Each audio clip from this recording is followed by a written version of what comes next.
for a taste of things to come.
What is going on, everybody? Good morning, good afternoon. Welcome to another watch-along presentation courtesy of the Simply Reliable Studios. I am your host for now, the Renegade of Wrestling, JJ Williams. Thank you all for joining us this early hour of the morning for you West Coasters. For you East Coasters, good afternoon as it's just past high noon over there. Today is going to be a celebration of sorts. Today we're going to be covering Ladies Night Out, part of the Wrestlecade Weekend festivities. And let me just say, as a man who has supported women's wrestling for the better part of his wrestling fandom, I could not be more stoked about the event that we are going to witness here this afternoon. There are currently 15 matches signed for this show, 4 championships on the line. TNA, AEW, NWA, the National Wrestling Alliance, OVW, Ohio Valley Wrestling, and a bunch of other indie promotions all being represented here today. And, you know, all I can think of when we get an event like this, and I felt the same way when we covered Mission Pro Wrestling Summer 11 earlier this year. This is the stuff that Jeff Meacham and his former business partner, Travis, were fighting for all those years ago when they started the Women's Independent Ladies, or the World Independent Ladies Division, Wild Wrestling. It was an all-women's promotion. And at the time, it was an abstract concept. Because if you tuned in to WWE television, you had divas matches. And you were still getting bra and panties and lingerie and turkey bowl, gravy matches, and all this stupid shit. The women's wrestling wasn't being taken seriously. Over on the TNA side of things, the Knockouts division was forming, being established. Names like Gail Kim, Awesome Kong, Tara, Victoria, Winter, the former Katie Lee Burchell, Angelina Love, the Beautiful People.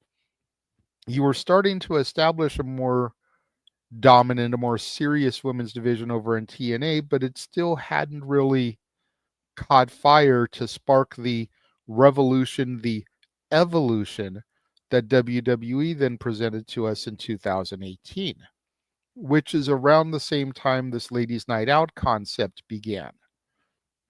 The first Ladies Night Out event was either February or March of 2018, which is ahead of the Evolution pay-per-view.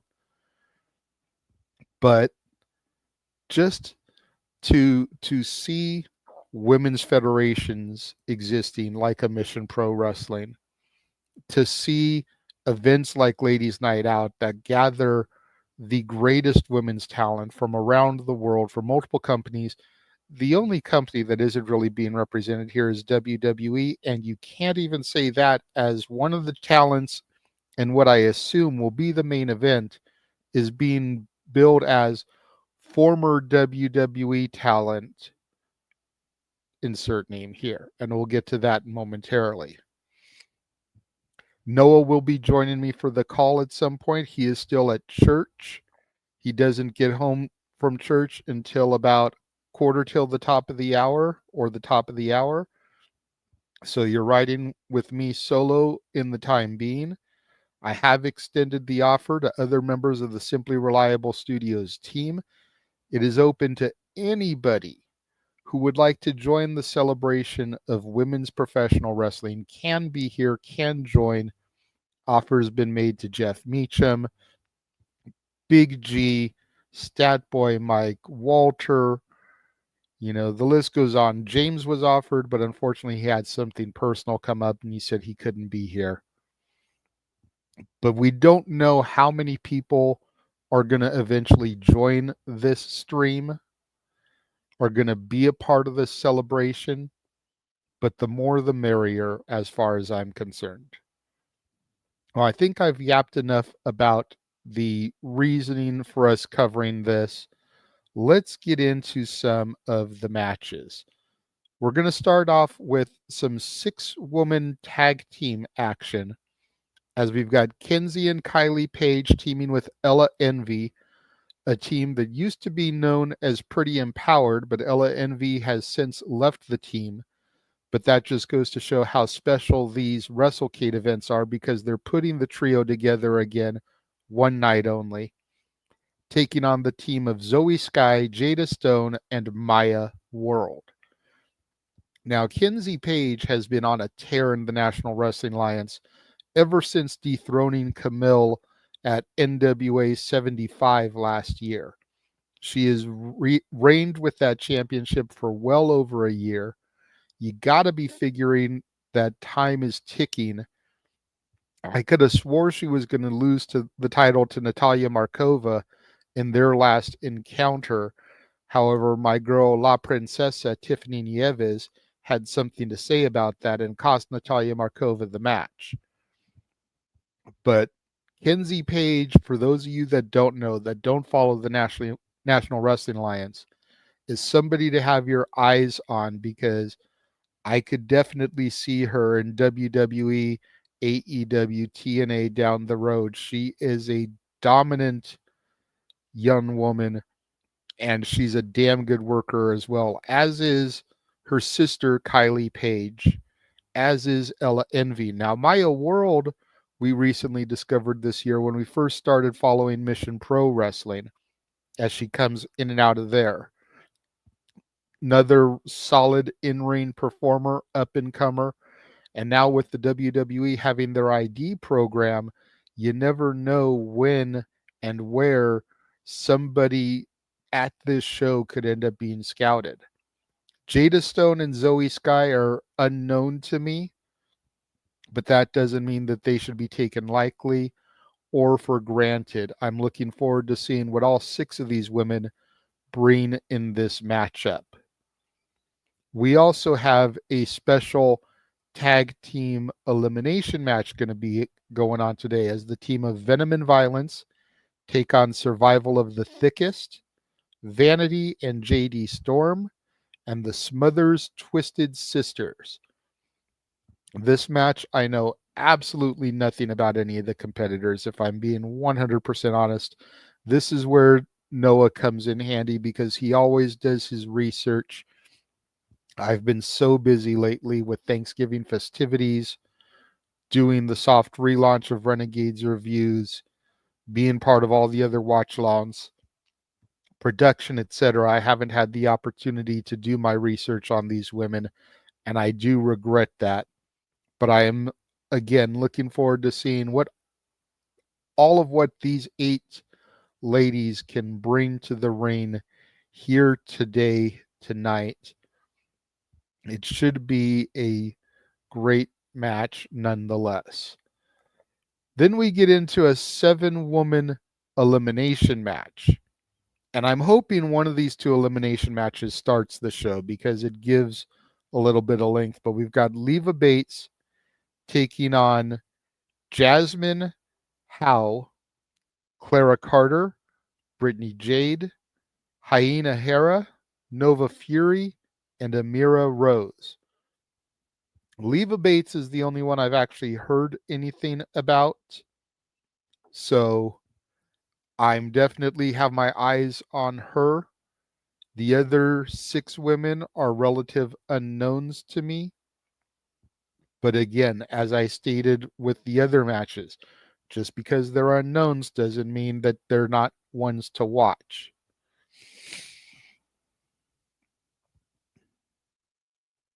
Going from there, we have a 4 corners match, which I'm going to assume is still going to be one fall to a finish. Amanda Kiss versus Ivy Malibu versus Emily J versus Mila Johnson, excuse me. Again, and I hate to sound like a broken record here, 4 women that I have no knowledge about, but I'm looking forward to see what they're going to present. You got to figure if they're being booked on a show like Ladies Night Out 14 at a convention like Wrestlecade, they can't be a slouch. You got to figure that these women, whether we know them or we don't know them, or we've heard of them or we haven't heard of them, whether we like them or we don't like them, you got to figure that all of these women have something that is going to attract eyes to the Wrestlecade brand, to the Ladies Night Out brand, that are going to make people want to spend their money to see the show. And again, if you want to see the show, all you got to do is go to titlematchnetwork.com and sign up for a monthly subscription. It is $15 and you get access to all of this, the Ladies Night Out show. You get access to the Wrestlecade show from yesterday. You get access to all the other promotions that are covered through titlematchnetwork.com, including Mission Pro Wrestling. You get access to a bunch of shoot interviews that they have done. But that is where this show will be streamed, is titlematchnetwork.com. Go and subscribe to the site, and then you can watch along the action with us as we do our thing.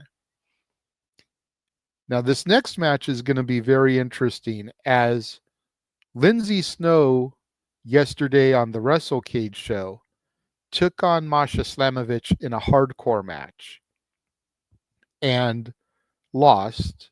So she's already going to have some pent-up frustration there. But her face was raked with a cheese grater. How banged up is she going to be going into this encounter? Hollywood Haley J is a name that I discovered this year through the Netflix series Wrestlers, which chronicled and followed Al Snow's Ohio Valley Wrestling, OVW, which was a former developmental territory for WWE. You think of names like John Cena, Randy Orton, Shelton Benjamin, Brock Lesnar, Rico Constantino, CM Punk came through OVW. Lots of top-tier WWE talent came through OVW. The class of 2002 was second to none. Pretty much everybody I just routed off except for Punk was part of that class. So OVW knows their shit, knows how to train people. Hollywood Haley J, being a product of Al Snow, definitely one to watch. Again, I discovered her on the Wrestlers Netflix show at NWA 76. She made her debut for the National Wrestling Alliance and is now tearing things up over there, as well as still working in Ohio Valley Wrestling.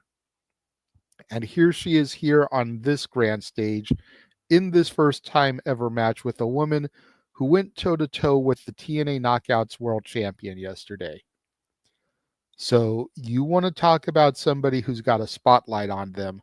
Hollywood Haley J is definitely one of those individuals. And I'm going to be curious to see how she handles the pressure here. And this next match, I mentioned one of the competitors earlier, La Princesa Tiffany Nieves taking on Christina Marie. I don't know a whole lot about Christina Marie, but ever since I started getting back into the NWA, the National Wrestling Alliance, earlier this year, I saw Tiffany Nieves and instantly became a fan of La Princesa. She would be very easy to hate, as she does portray a heel pretty much everywhere she goes. You know, I mean, again, her nickname is La Princesa, the princess. She acts like a spoiled girl, but she's a badass in the ring. And she is not somebody to take lightly. Like I said when I was talking about Kinsey Page, she just cost Natalia Markova a title opportunity against Kinsey Page at one of the latest NWA tapings. So in December, later on this month, at their If Looks Could Kill show, it will be La Princesa Tiffany Nieves versus Natalia Markova in a steel cage. The first women's steel cage match ever to be held in the city that they're going to be broadcasting from, which I believe is somewhere down in Alabama. Don't quote me. I forget the exact city. I think it's Dothan, Alabama. Let me see real quick. I apologize for any silence. I do have the graphics saved because James and I want to do a watch along of that event, as he's a huge Markova fan and I'm a huge La Princesa fan. Yes, Dothan, Alabama. The first women's cage match in Alabama history. So again, you want to talk about making waves. You want to talk about somebody to watch, somebody that's breaking barriers. La Princesa Tiffany Nieves is definitely that individual. She is another one I could very easily see being scouted and signed to WWE. You got to figure Al Snow still has connections over there. I know OVW has worked with AEW and sent them feeder talent for job matches. La Princesa could be on Tony Khan's radar. What I would really like to see for her is a feud with Zelina Vega, since they both have the same style Puerto Rican gimmick, and then eventually them form a bond through battle and become a tag team. I think that would be so cool to see for those two women.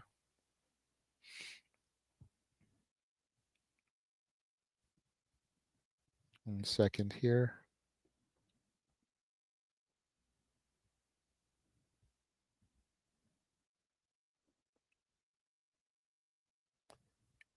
Sorry, folks. Give me 1 second here. Trying to man a bunch of things here on my own while I await for somebody from the team to come and join me. Daniel, it's good to see you in the chat. I see you talking about Izzy Moreno, as you always do. I will bring your comment up when we get to that match. Please try to remember, though, that there are more women on this show than just Izzy Moreno. Let's not just flood the chat with talk about her, please. Another name from OVW, Freya the Slaya, is going to be taking on TNA Knockout Savannah Evans.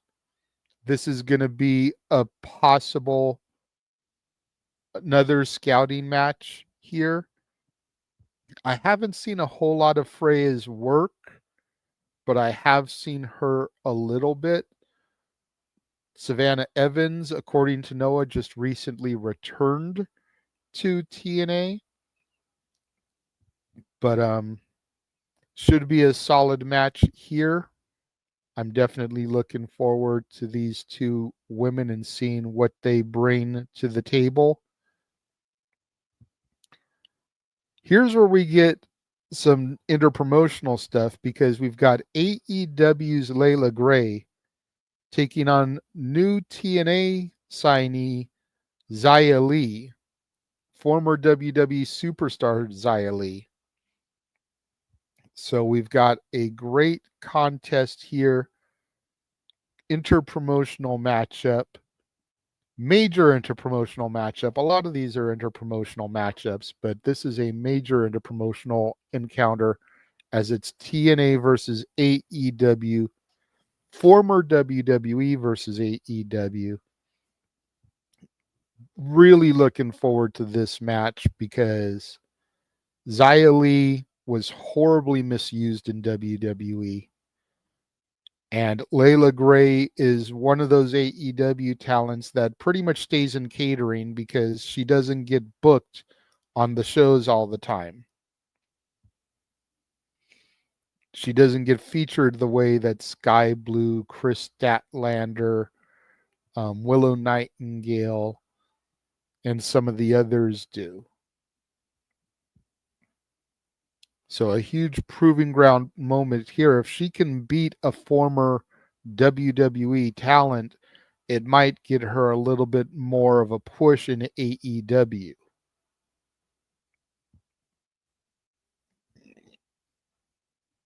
We go to this match, triple threat action. Xia Brookside from TNA taking on Dream Girl Ellie and Gemma.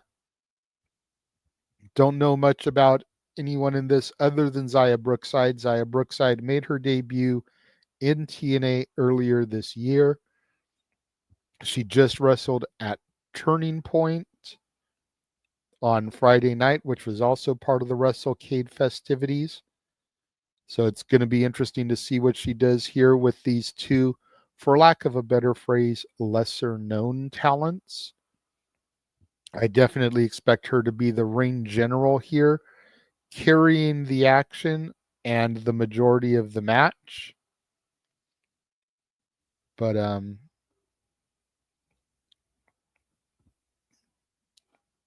should be good stuff here.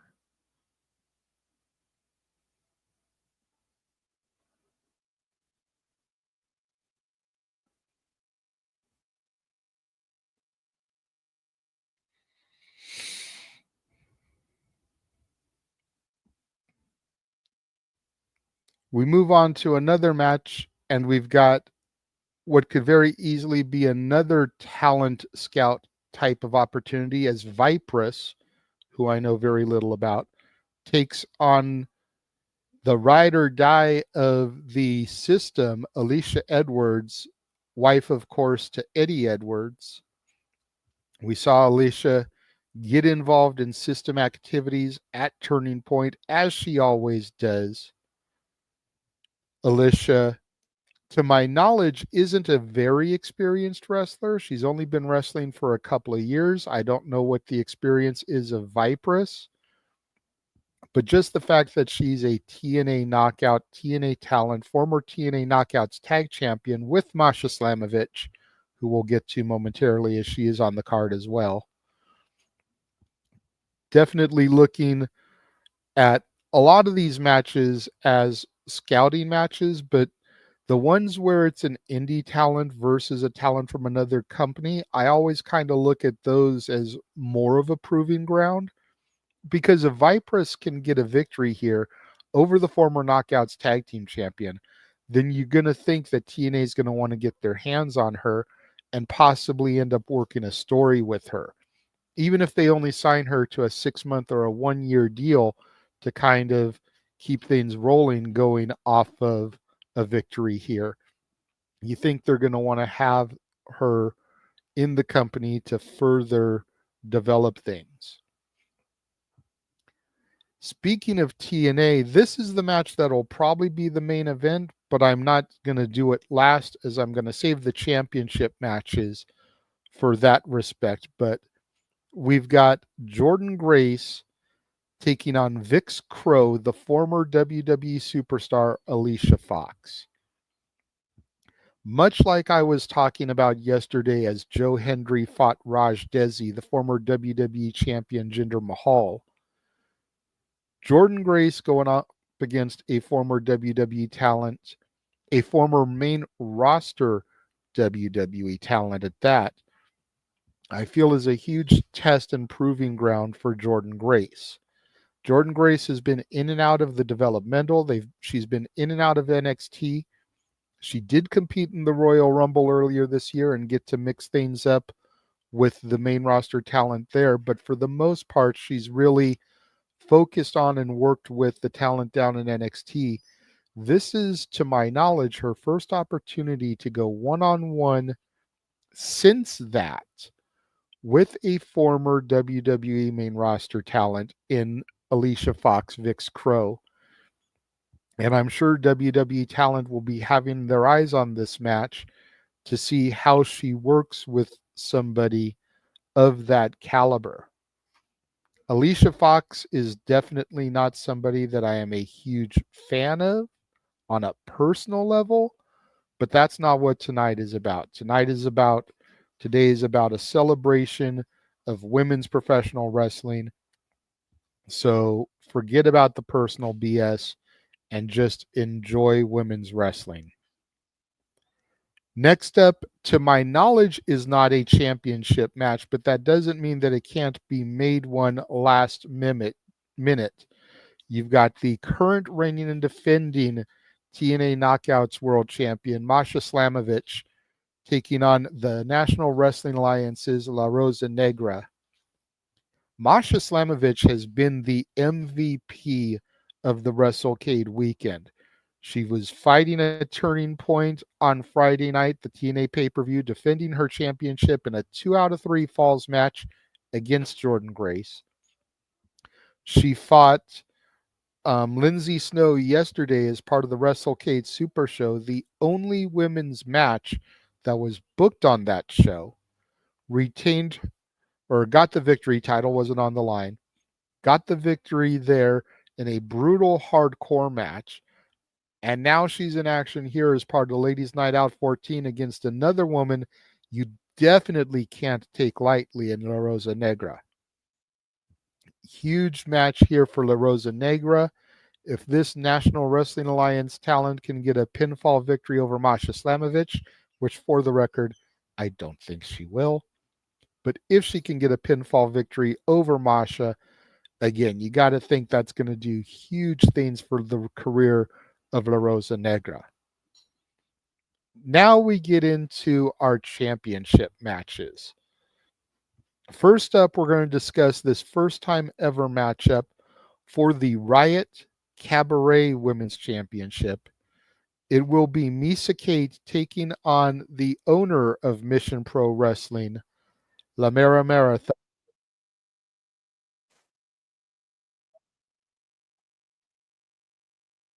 Begin over on Title Match Network. Good timing. Yesterday, the Wrestlecade Super Show gave us a pre-show match, a bonus pre-show match. We don't know if that'll happen today. Part of why I came on earlier than we had originally planned is if they decide to give us a special bonus match. Missa Kate, I know very little about. I have seen her in action. I have heard her name on the convention circuit before. I believe Big Baller G's friends have worked with Missa Kate before. Forgive me, G, I don't remember the name of the promotion that your friends have, but I believe they've booked and worked with Missa Kate before. And again, Thunder Rosa, former AEW Women's Champion, owner of Mission Pro Wrestling. Gotta expect big things here from this match because Thunder Rosa is not going to defend the championship against just anybody. That should tell you everything you need to know about Missa Kate. Now, the match I know Daniel's been waiting for, your current reigning and defending Mission Pro Wrestling Champion, Izzy Moreno, defending the championship against Carolina Cruz. Huge things for Izzy, and it looks like we're going to start the action right out the gate. They weren't supposed to start the show for another half hour, but we're already getting right into the action, folks.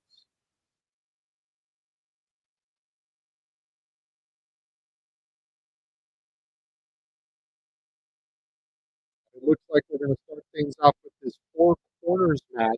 Amanda Kiss, Ivy Malibu, Emily Hay, and Leila Johnson.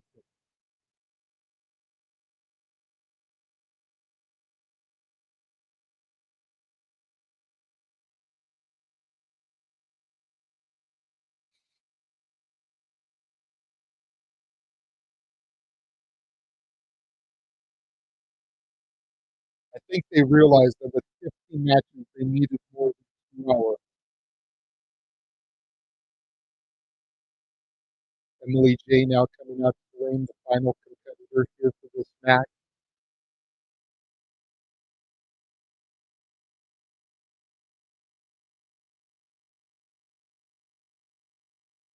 Veda Scott and Sam Laterna on commentary for the network side of things. Veda Scott, of course, did commentary for Wrestlecade Super Show yesterday. So another busy woman.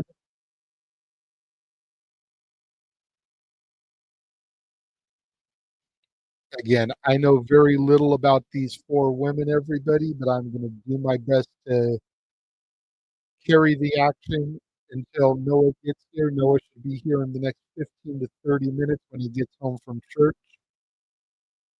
Bell sounds, and here we go with our first contest of the morning, the afternoon.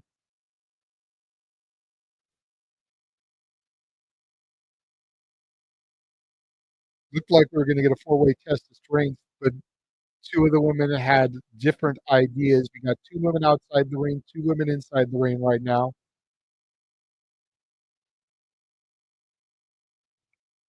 I believe it's Mila Johnson and Emily J in the ring, and Amanda Kiss and Ivy Malibu outside the ring.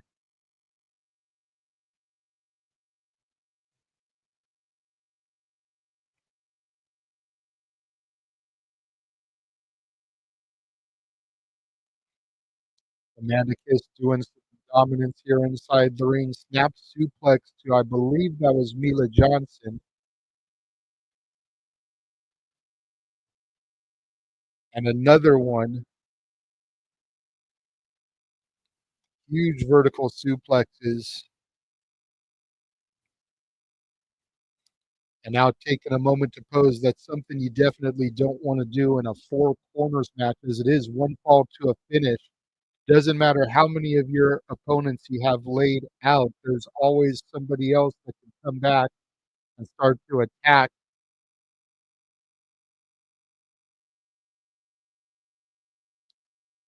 I believe we've got Ivy Malibu now going toe to toe with Amanda Kiss.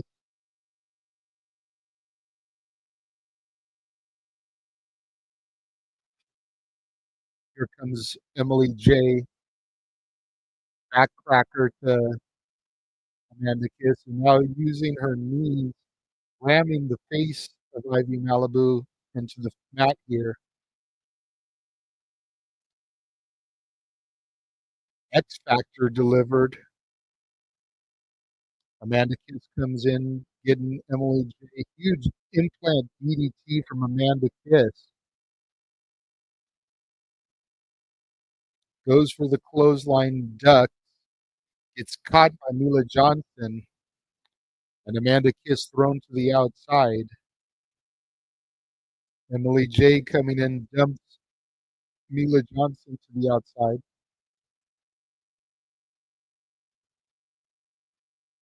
Oh no, take that back. Here's Mila Johnson. As Ivy Malibu just got dumped. Stunner to Emily J. Goes for the pinfall. 2, 3.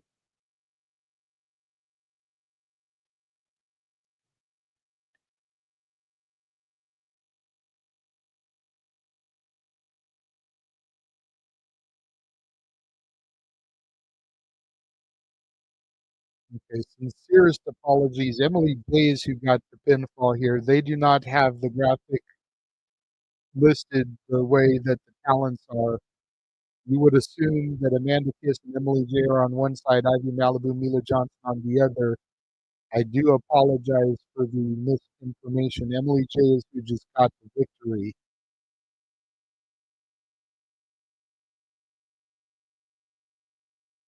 Very confusing in their presentation on the graphics.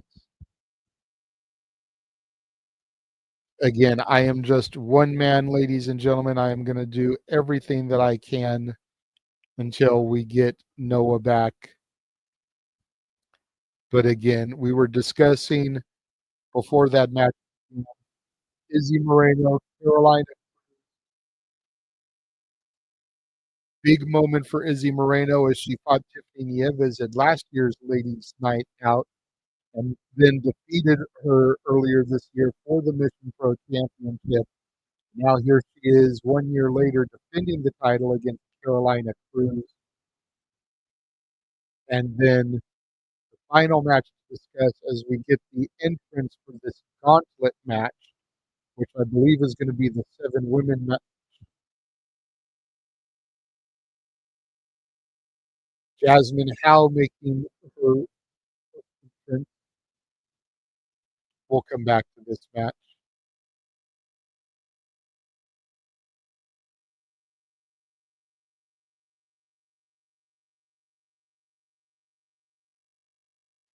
Aina Hera and Jazmin Howe in the ring to start off this gauntlet match.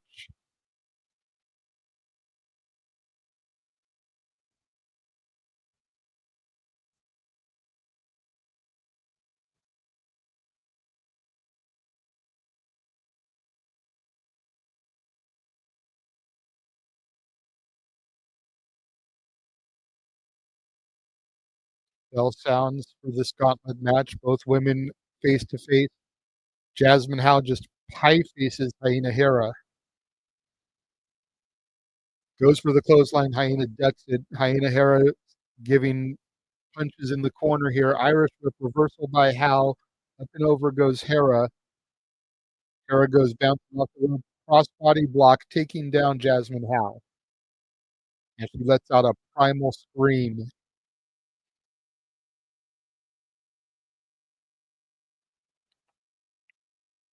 Getting Howe up to her feet. Irish whip into the corner. Hera charges at her with a back elbow. Snap there takes Howe over. Goes for the pinfall. 1.5.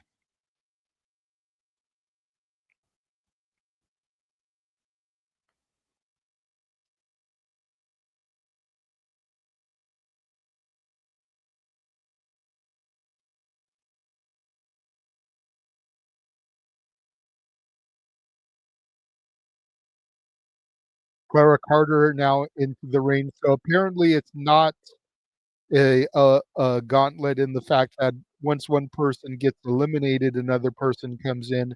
Apparently they're coming in at different intervals. Even the commentators weren't aware of that. They're confused. But Clara Carter has now joined. And a double pin eliminating Hyena Hera, Clara Carter, and Jazmin Howe.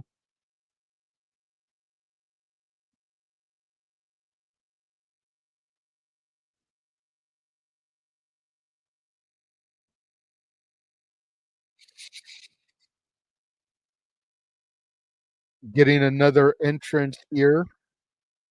Gotta wonder if Jazmin Howe and Clara Carter are going to continue working together.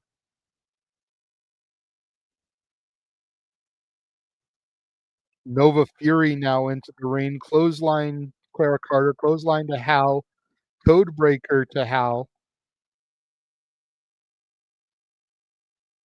And Nova Fury just standing over her downed opponents right now.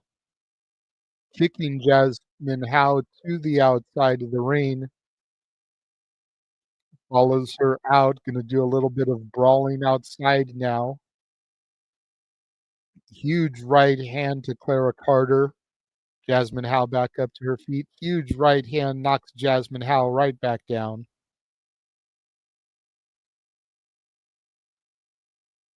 What is Nova Fury thinking now? Huge bicycle kick, pump kick to Clara Carter.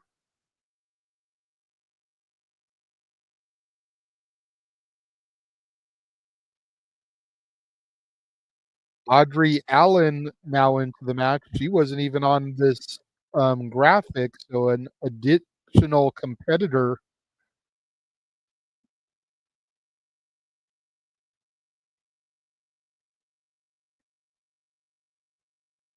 Big boot from Audrey takes down Nova Fury, now to Jazmin Howe in the corner. Irish whip sends her into the other corner, charges in, huge clothesline, and boot pushes Jazmin Howe out of the ring. This Audrey chick really is asserting her dominance here in her early going parts of the matchup. Jazmin Howe still in this, of course, the first competitor in the match. Then you got Clara Carter and Nova Fury still part of this as well. The countdown on once again.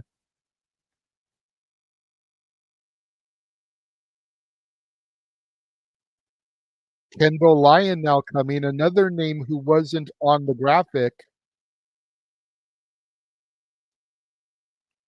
And Kendall Lyon immediately goes to the top turnbuckle, somersault dive onto the other women outside the ring, throwing Clara Carter back in the ring. Looks like the Lion is looking to take out Clara Carter. Meteora into the ring corner there.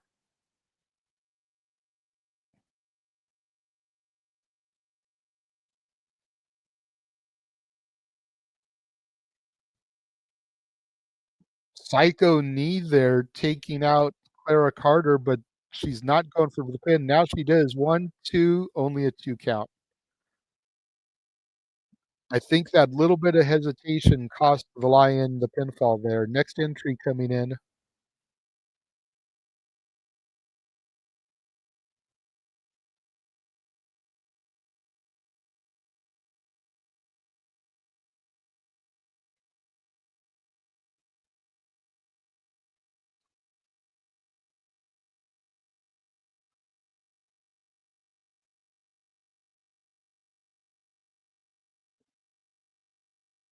What the hell?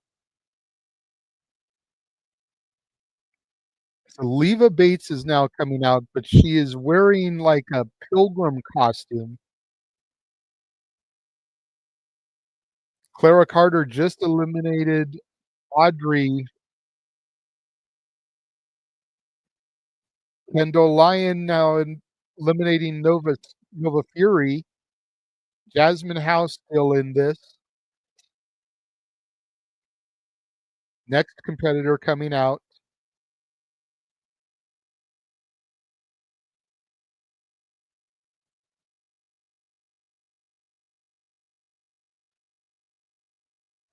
Tess Lowen, I believe they said. Tess Lowen or Tess Owen. Leva Bates with the DDT here. Lauren, excuse me. Tess Lauren. Tess Lauren going after Leva Bates. Step up in Seguri, takes Leva down.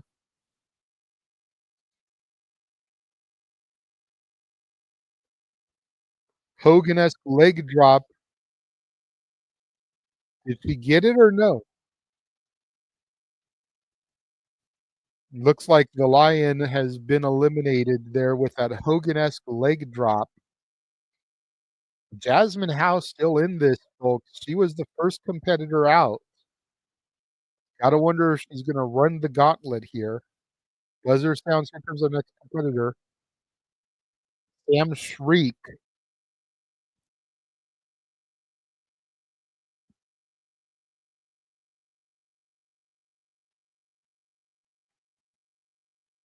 We still haven't seen Amira Rose or Brittany Jade, who are on the graphic advertised for this match, but we have seen a whole slew of women that weren't advertised.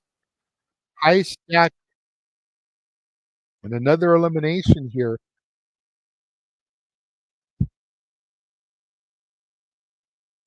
Leva Bates just scores a pinfall roll up here. Jazmin Howe with a roll up on Leva, only a 2 count.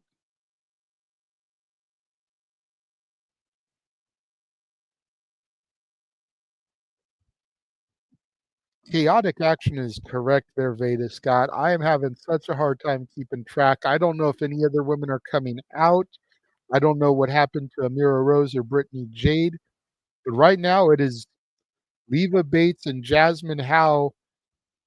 And Jazmin Howe, again, has been in this since the first entrant. Will she be able to go the distance and defeat the former Blue Pants Leva Bates?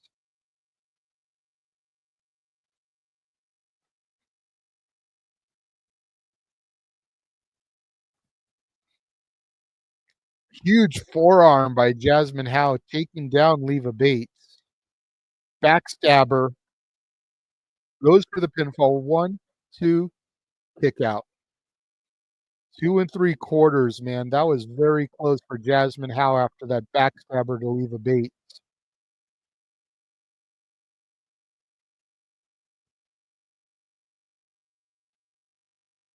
Looks like we are getting another entrant. It's been a while. Here comes Amira Rose, one of the other women advertised on the graphic. Huge staple of North Carolina wrestling, apparently, goes right after Jazmin Howe, the longest tenured woman in this match, trying to throw some forearm punches, get her eliminated. Irish whip, reversal by Howe. Up and over goes Amira Rose. Big kicks to the back of Howe.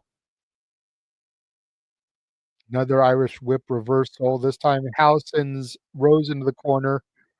Howe follows with a clothesline, but then Rose wraps her legs around Jazmin Howe. But Jazmin's strength able to just hold on, and now mounted punches from Jazmin Howe to Amira Rose. Rose prone in the corner. Howe going up to the top rope, it looked like. High risk, high reward. Went for a huge blockbuster, but Rose stepped out of the way. And Mira Rose goes for the pin, gets the 2 count. Leva Bates in to break up the action. Looks like Leva Bates wants to get all the eliminations herself here.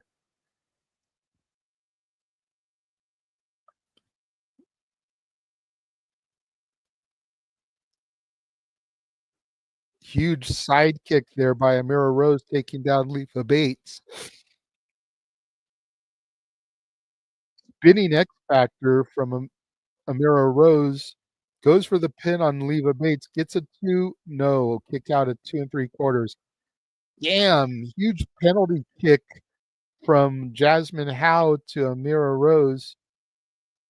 Running senton. Goes for the cover. Hooks the leg. 1, 2, 3. Jazmin Howe has eliminated Amira Rose. It is back to being Leva Bates and Jazmin Howe. Again, we have yet to see Brittany Jade. Don't know what's going on here. Oh, Jazmin Howe just got eliminated by, I think it's Clara Carter. She's been hiding the entire time. I thought she was eliminated earlier. Smart move there.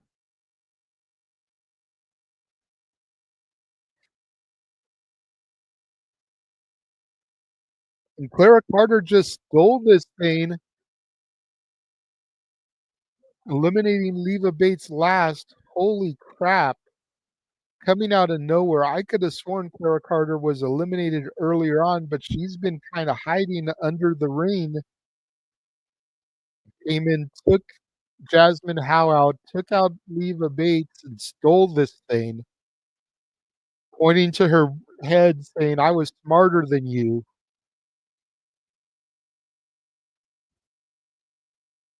Again, in between matches here. Last match we need to discuss. Angelina Risk, who is the Ladies Night Out champion.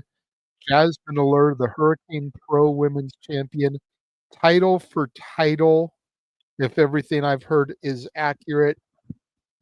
First time ever for these two ladies. With it being a double title match, from what my understanding, that is why I decided to do this match last instead of the Jordynne Grace match, which I still believe will be our main event.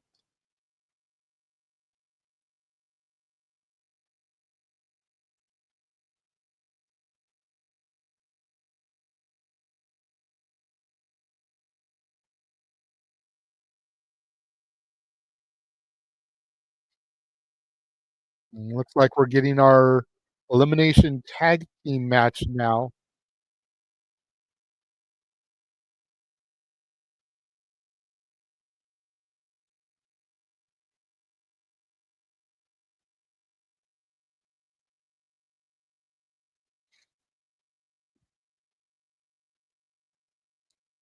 Okay, these two women on the screen right now are the Smothers Twisted Sisters, Jessica and Maria.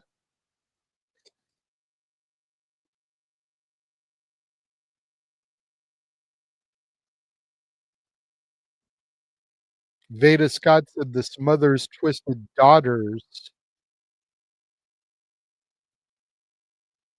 Okay, apparently it's a reference to Tracy Smothers, who I assume has trained them.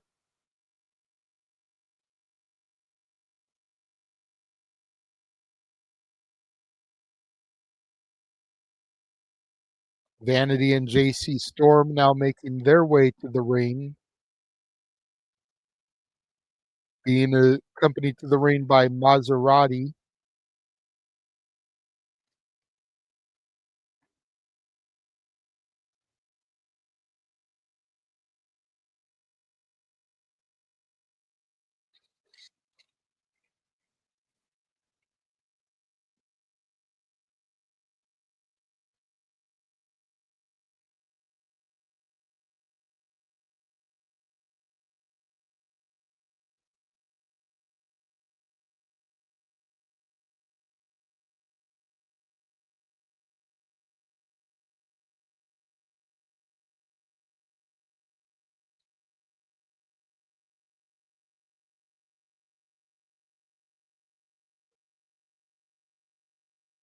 Caitlin Marie and Sammy Chaos, the next team out.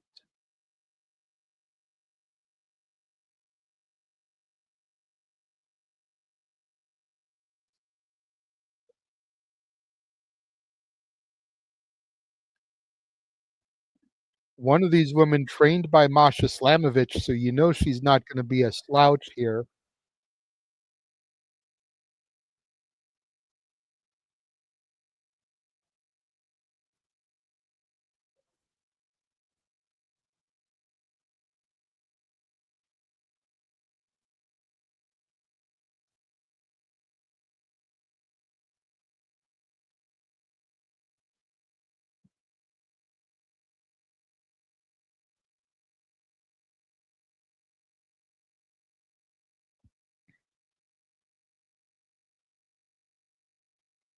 Bella's sounded here. I thought this was supposed to be 4 teams, but there's only 3 in the ring, and the bell sounded.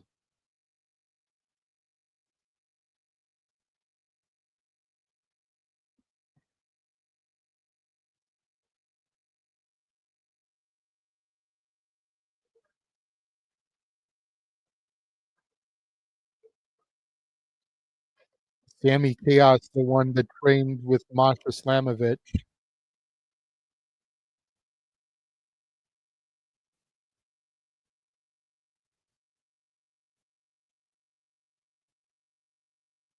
Smothers Twisted Daughters just got Irish whipped into each other by Vanity and JC Storm.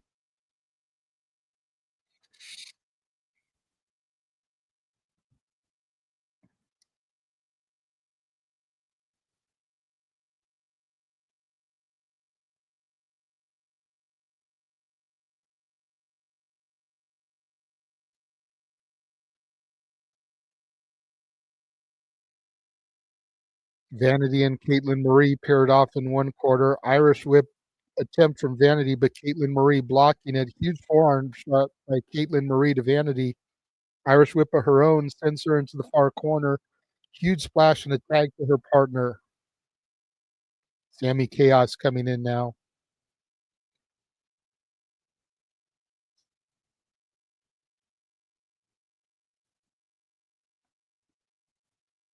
Caitlin Marie coming back in. Quick tags here by Chaos and Caitlin. Huge hip checks taking Vanity down in the corner.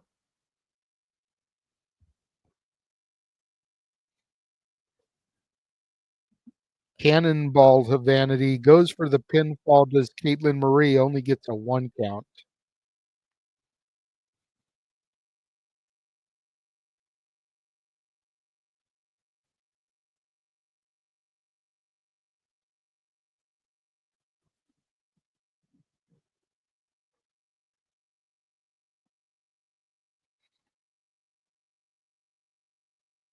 Vanity and Caitlin Marie squaring off. Snapmare from Vanity to Caitlin Marie.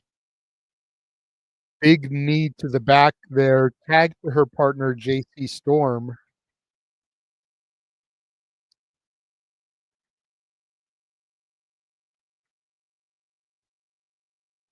Stranglehold submission here from JC Storm to Caitlin Marie. Arm Rainer trying to gain a little bit of in-ring control. Drops Caitlin Marie face first in the ring here.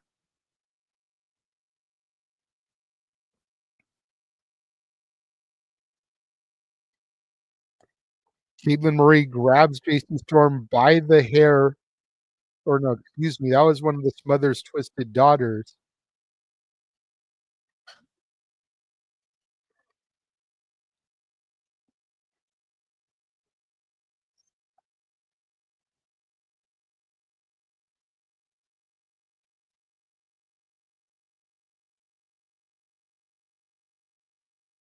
Smothers Twisted Daughters now with the tag. Caitlin Marie still isolated, getting dominated in the Smothers Twisted corner. Goes for the pinfall, gets a 2 count. Caitlin Marie able to kick out a little bit of resilience here.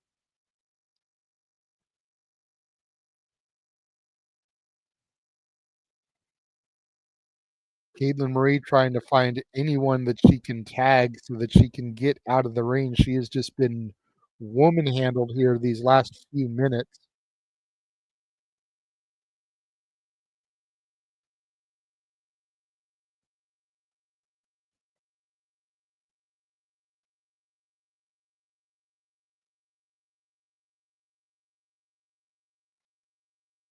Smothers Twisted Daughters here just dominating.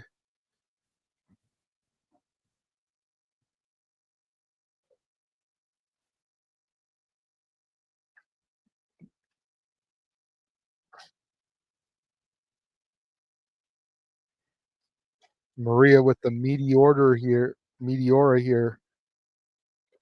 Here comes Jessica.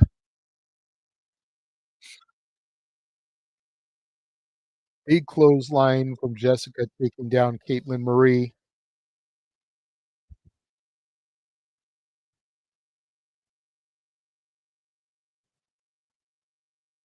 Vanity and JC Storm getting in here, pulling Katie Marie.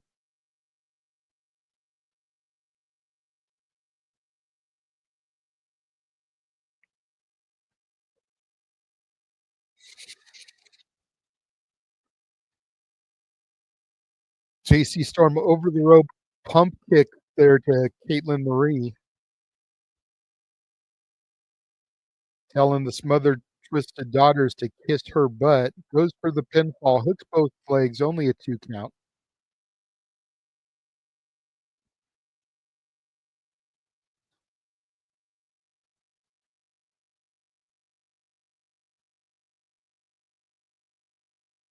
Vanity legal.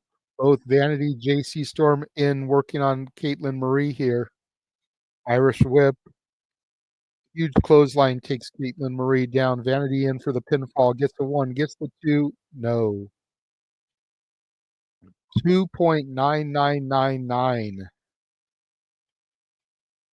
Caitlin Marie just getting decimated, but once she gets that hot tag to her partner, Sammy Chaos, he's going to come in with a head of fury.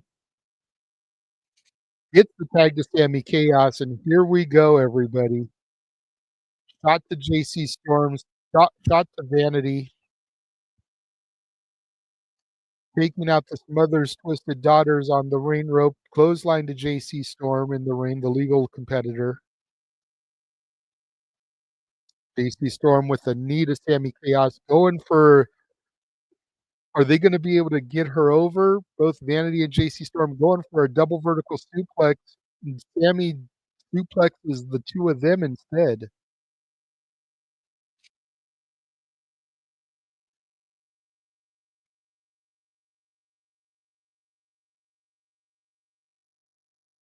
Maria breaking up the pinfall attempt there by Sammy Chaos. And now Maria and Sammy Chaos going toe to toe.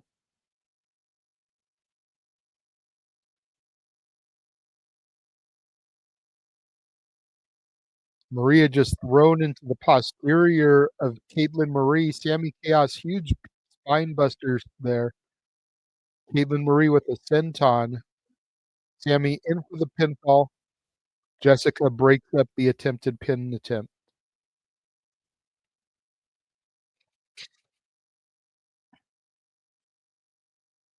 Rainmaker Lariat. Sammy Chaos with the spear. Bulldog. JC Storm with a huge corkscrew off the top rope. All the women are in here hitting their maneuvers here. So chaotic right now. Apologize with how hard it is to try to follow this.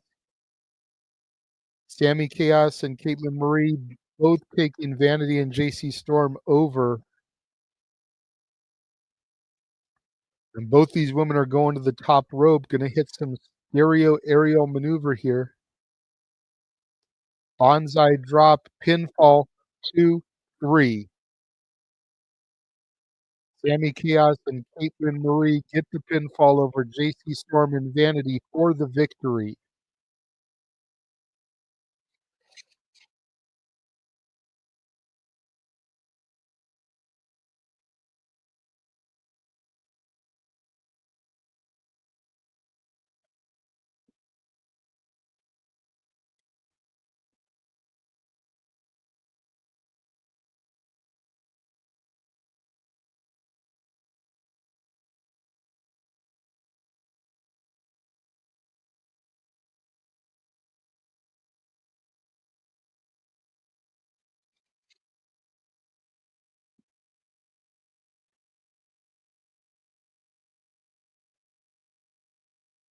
Great tag team action there. We got a whole lot to come. Right now, they're hyping up the 6-woman tag team match. Kinsey and Kylie Page teaming with Ella Envy once again. Pretty Empowered reunited, taking on Maya World, Jada Stone, and Zoe Sky. Looks like that is going to be next, ladies and gentlemen.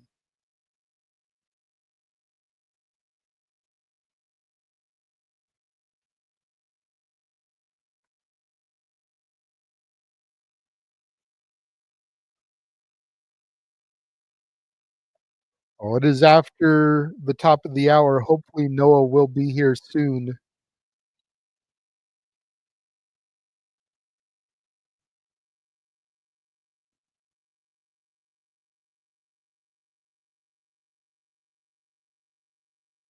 Pretty Empowered coming out to the ring first. All these women have gold.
Okay, and Maya World and Jada Stone are the Reality of Wrestling Tag Team Champions, which is Booker T's promotion.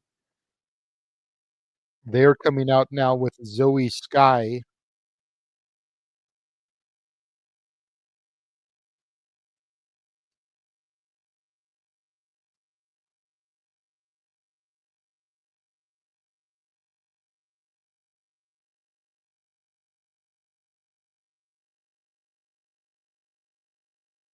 Maya World and Jada Stone called the Spark. Again, they're the Reality of Wrestling Women's Tag Team Champions, which is Booker T's promotion out of Texas.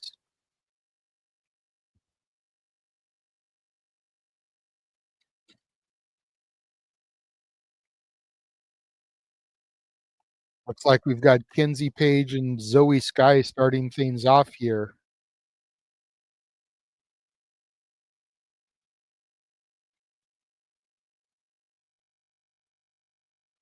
Kenzie dastardly early going here, going after Zoe Sky's hair. Kenzie going to hit the ropes, but Zoe Sky charges right in and slides and trips her, follows it up with a beautiful drop kick, going right after the NWA Women's Champion for over a year.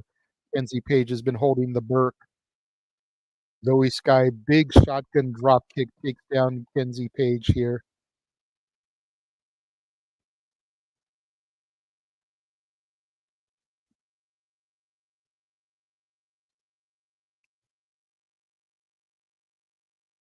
Tag made to Maya World here. Maya World coming in. She's going toe-to-toe now with Kylie Page. Huge suplex. Gets the 2 count. Nice bridge there with Maya World on that suplex. Irish whip reversal by Kylie Page, sending Maya into the corner.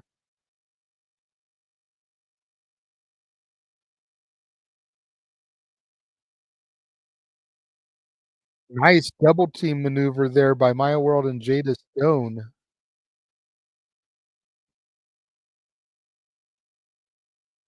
Huge spinning back kick to Kylie Page from Maya World.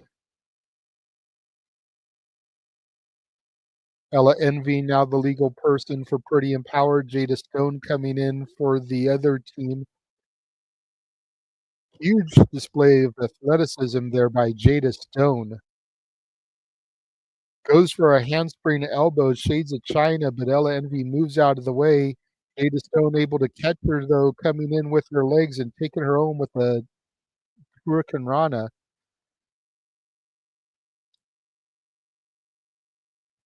Now she's got the wrist for wrist control, running over to the top rope there. Springboard, went for the ob drag, but Ella Envy was able to block it. I don't think Ella Envy knew what to expect here from Jada Stone. Neither did I, if I'm being quite honest, but a huge display of athleticism. Kylie Page now in, blindsiding Jada Stone.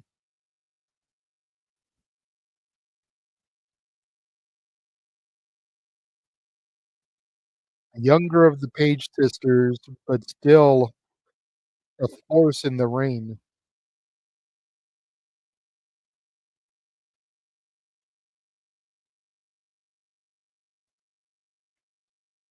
Ella Envy and Kenzie Page bickering outside the ring, though. Could be a little bit of drama within Pretty Empowered.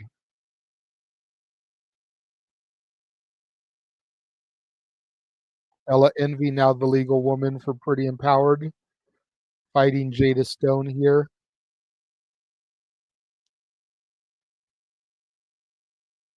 Jada being thrown into the Pretty Empowered corner. Tag again to Kylie Page. I noticed Ella is not tagging Kenzie in. I wonder if that's where the tension lies, is with Ella and Kenzie Page. But she seems to be working okay with Kylie. Kylie in for the pinfall, hooks the leg, gets a 1.5.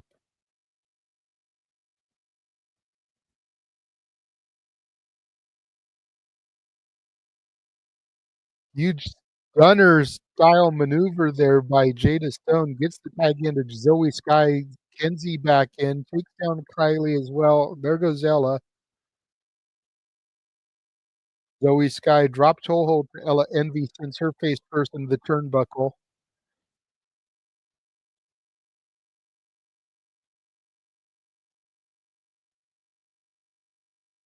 Zoe Sky going to the top rope. All 3 members of Pretty Empowered taken down with a flying cross body. Goes for the pinfall. Zoe Sky had Ella Envy and Kenzie Page there for just a 2 count.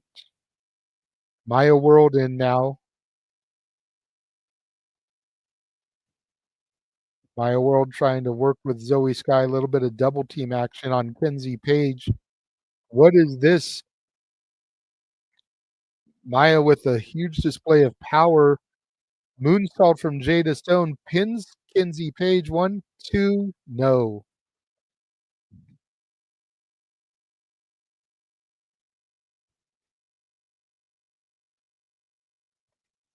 Would have been huge for Jada Stone if she had been able to get a successful pin on the NWA Women's Champion again. Kinsey Page, champion for over a year.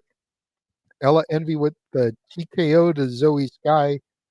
Knee strike by Kylie Page. Pulls her into the corner. Kinsey with the pinfall. Gets the 2. Maya and Jada make the save here. Ella Envy comes over, grabs Jada Stone. Kylie Page fighting with Maya World. Kylie throwing Maya to the outside. What's Jada going for here? Jesus. That could have been nasty for Kylie Page. Went for a suicide dive, but didn't get all of it. Hopefully she is okay. Cutter from Kinsey Page to Zoe Sky. Gets a 2, gets the 3 count. Pretty empowered with the victory here.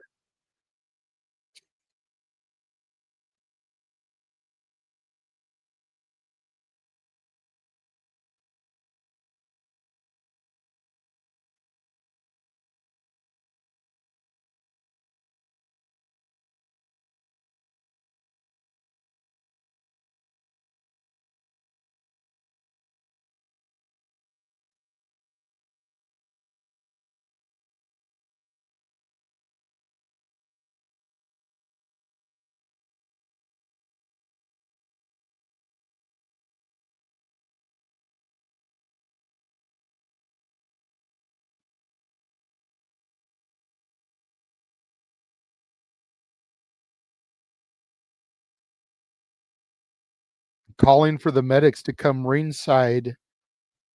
I wonder if that's to check up on Kylie Page after that missed suicide dive again. Hopefully she is okay.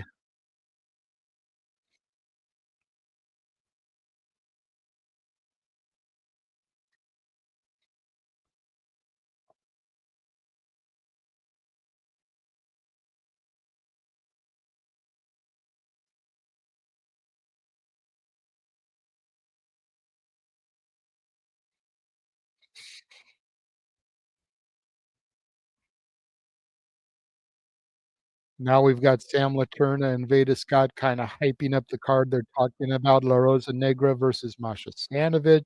They're talking about Vipress and Alicia Edwards. Again, the ride or die chick of the system. Do you trust the system? Because I sure as hell don't. I will admit I do kind of like Alicia Edwards, though I appreciate her tenacity.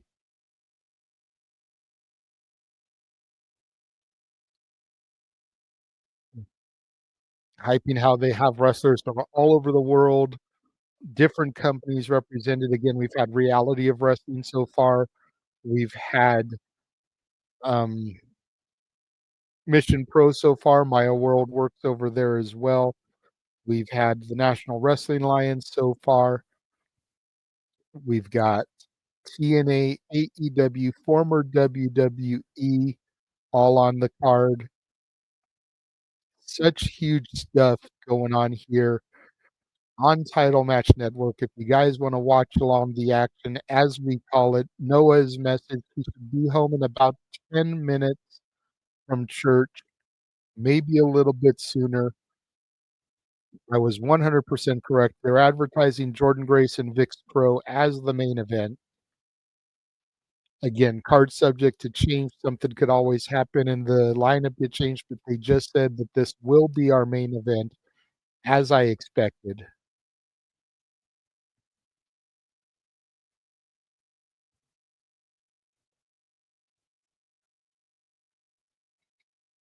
Okay, looks like we've had a little bit of a card change. Dream Girl Ellie no longer in that match against Zaya Brookside and Gemma. She'll be teaming with Tiffany Nieves. So apparently Tiffany Nieves' match has been changed as well. No longer fighting Christina Marie.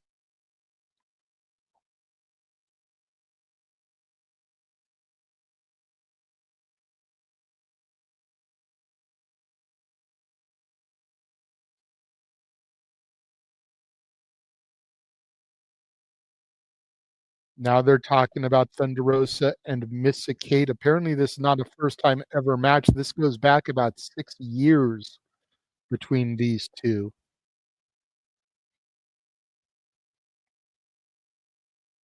Missa Kate out to prove that she's not the same young woman that she was when they first met 6 years ago.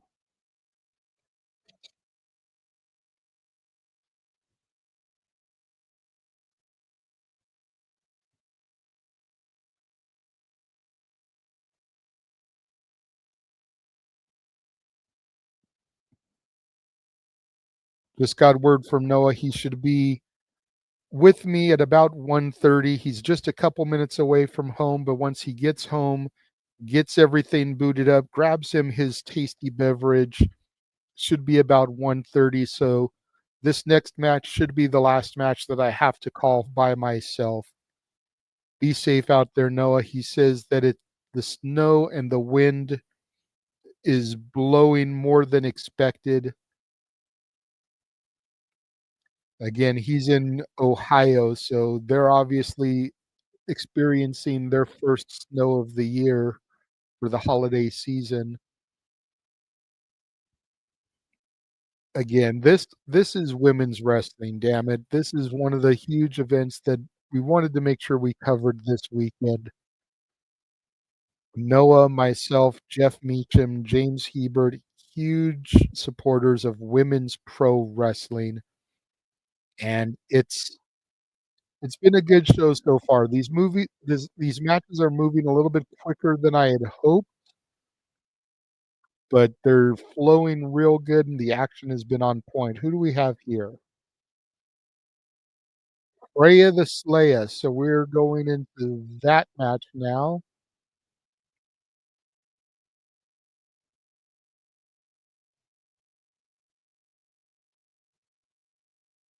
Freya the Slaya from Alaska going to be taking on Savannah Evans unless that match has changed as well. Again, OVW wrestler. She was featured on the Netflix series Wrestlers as well. Not as heavily as Hollywood Haley J was, who was definitely the breakout star of that show, but she was featured on it. So we've got OVW here versus TNA as Savannah Evans now makes her way to the ring. Savannah Evans just competed on Turning Point on Friday.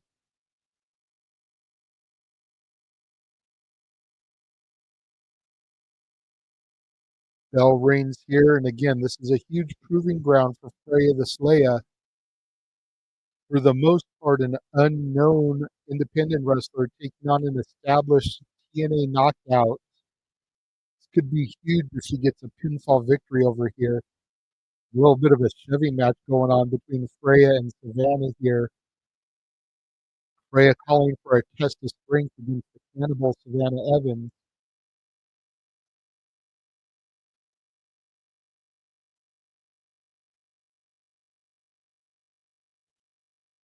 Greco knuckle lock. And it looks like Freya got a little bit of control here over Freya the Slaya. Both women very evenly matched in strength. Clean break from the Greco-Roman knuckle lock, the test of strength. Collar elbow tie up. Now we're getting to some real action here. Freya's got a little bit of control. Momentum shifted. Freya's backing Savannah into the corner. Savannah able to reverse it. Freya able to reverse it again. Again, both these women seem to be very evenly matched in strength. Freya's Savannah backed into another corner. This was unexpected. I did not expect these two women to be this evenly matched. I am thoroughly impressed by the strength of Freya the Slaya here so far. Both women eye to eye, nose to nose, forehead to forehead. And Lindsay Snow now coming out to the ring, as is Hollywood Haley J. Lindsay Snow and Hollywood Haley J are supposed to have one-on-one competition here later on I don't know what's going on here. Hollywood hiding behind Savannah and Freya.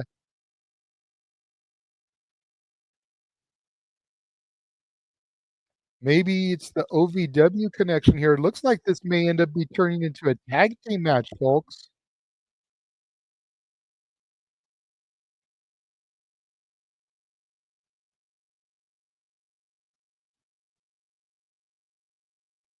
Oh no, it's become a fatal four-way match. It is now Freya versus Savannah versus Lindsay versus Hollywood Haley J.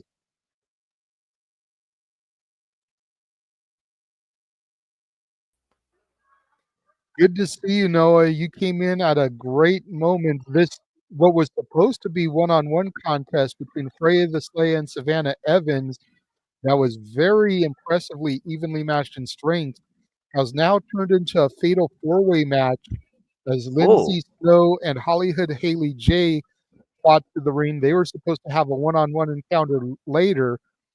This match has now turned into a fatal four-way, though. Well, first off, JJ, to take a phrase from you, good to be seen. Hello, everybody. Welcome back once again to Super Reliable Studios. It's good to see y'all once again. I was definitely looking forward to seeing the Battle of the Powerhouses, but something told me that these two are not going to be, the only ones at each other's throats. And you talked about, of course, Hollywood Harley J making a name for herself, trying to be in the spotlight to her to be the biggest star in the NWA. And then you have Lindsay Snow, of course, a deathmatch bitch, I mean that in the nicest way possible, who had a war last night with my Slayer. So it's good to see you, and I'm sure you'll catch me up on stuff. And again, folks, thank you for tuning in. Appreciate all of you. Please subscribe, comment, tell a friend. Harley J dropped in the car, gets a 2 count. And again, JJ, I'm sure you'll catch me up to speed, but it's good to see you. And again, good to see everybody here. And so far, I see Daniel's in the chat, so it's good to see Daniel in the chat. And for those that are watching, please subscribe, comment, and tell a friend. And also, never underestimate what the Lord has in store for you, and never underestimate what Mother Nature can do to you. Woof. And we see Freya the Slayer, Savannah Evans, and Harley J right now literally grabbing Charles' head a massive cross body by Lindsay Snow. What have I missed so far, JJ? Well, we got a four-way dance here, catastrophe. You've missed quite a bit, sir. Pretty much all the multi-women matches that have been announced have been had. You missed the Pretty Empowered 6-woman tag match. Oh, go ahead. You missed, and let me just say, today has definitely been the promoter's favorite words, card subject to change. And no kidding, it sounds definitely like. Been into effect here. Okay, wow, Evans just sat down on Freya the Slayer and got the win. But please continue. Also, damn it, also shout out to Blue Pants. I'm kind of sad I definitely missed that. Okay, wait a minute. You've already got a victory. I'm way behind you then for some reason. Let me try to refresh my feed, see if I get caught up a little bit. Yeah, see Evans glowed on the outside. It's been Evans just pinned Freya the Slayer. Okay, I see Savannah Evans walking back to the back now. Okay, so what was supposed to be a 7-woman contest was turned into a gauntlet match. People were added to the match that weren't on the graphic. And it wasn't as soon as somebody got pinned, another person came out. People were coming out at intervals, kind of like a Rumble match. Okay. The 4-team tag match became a 3-team tag match.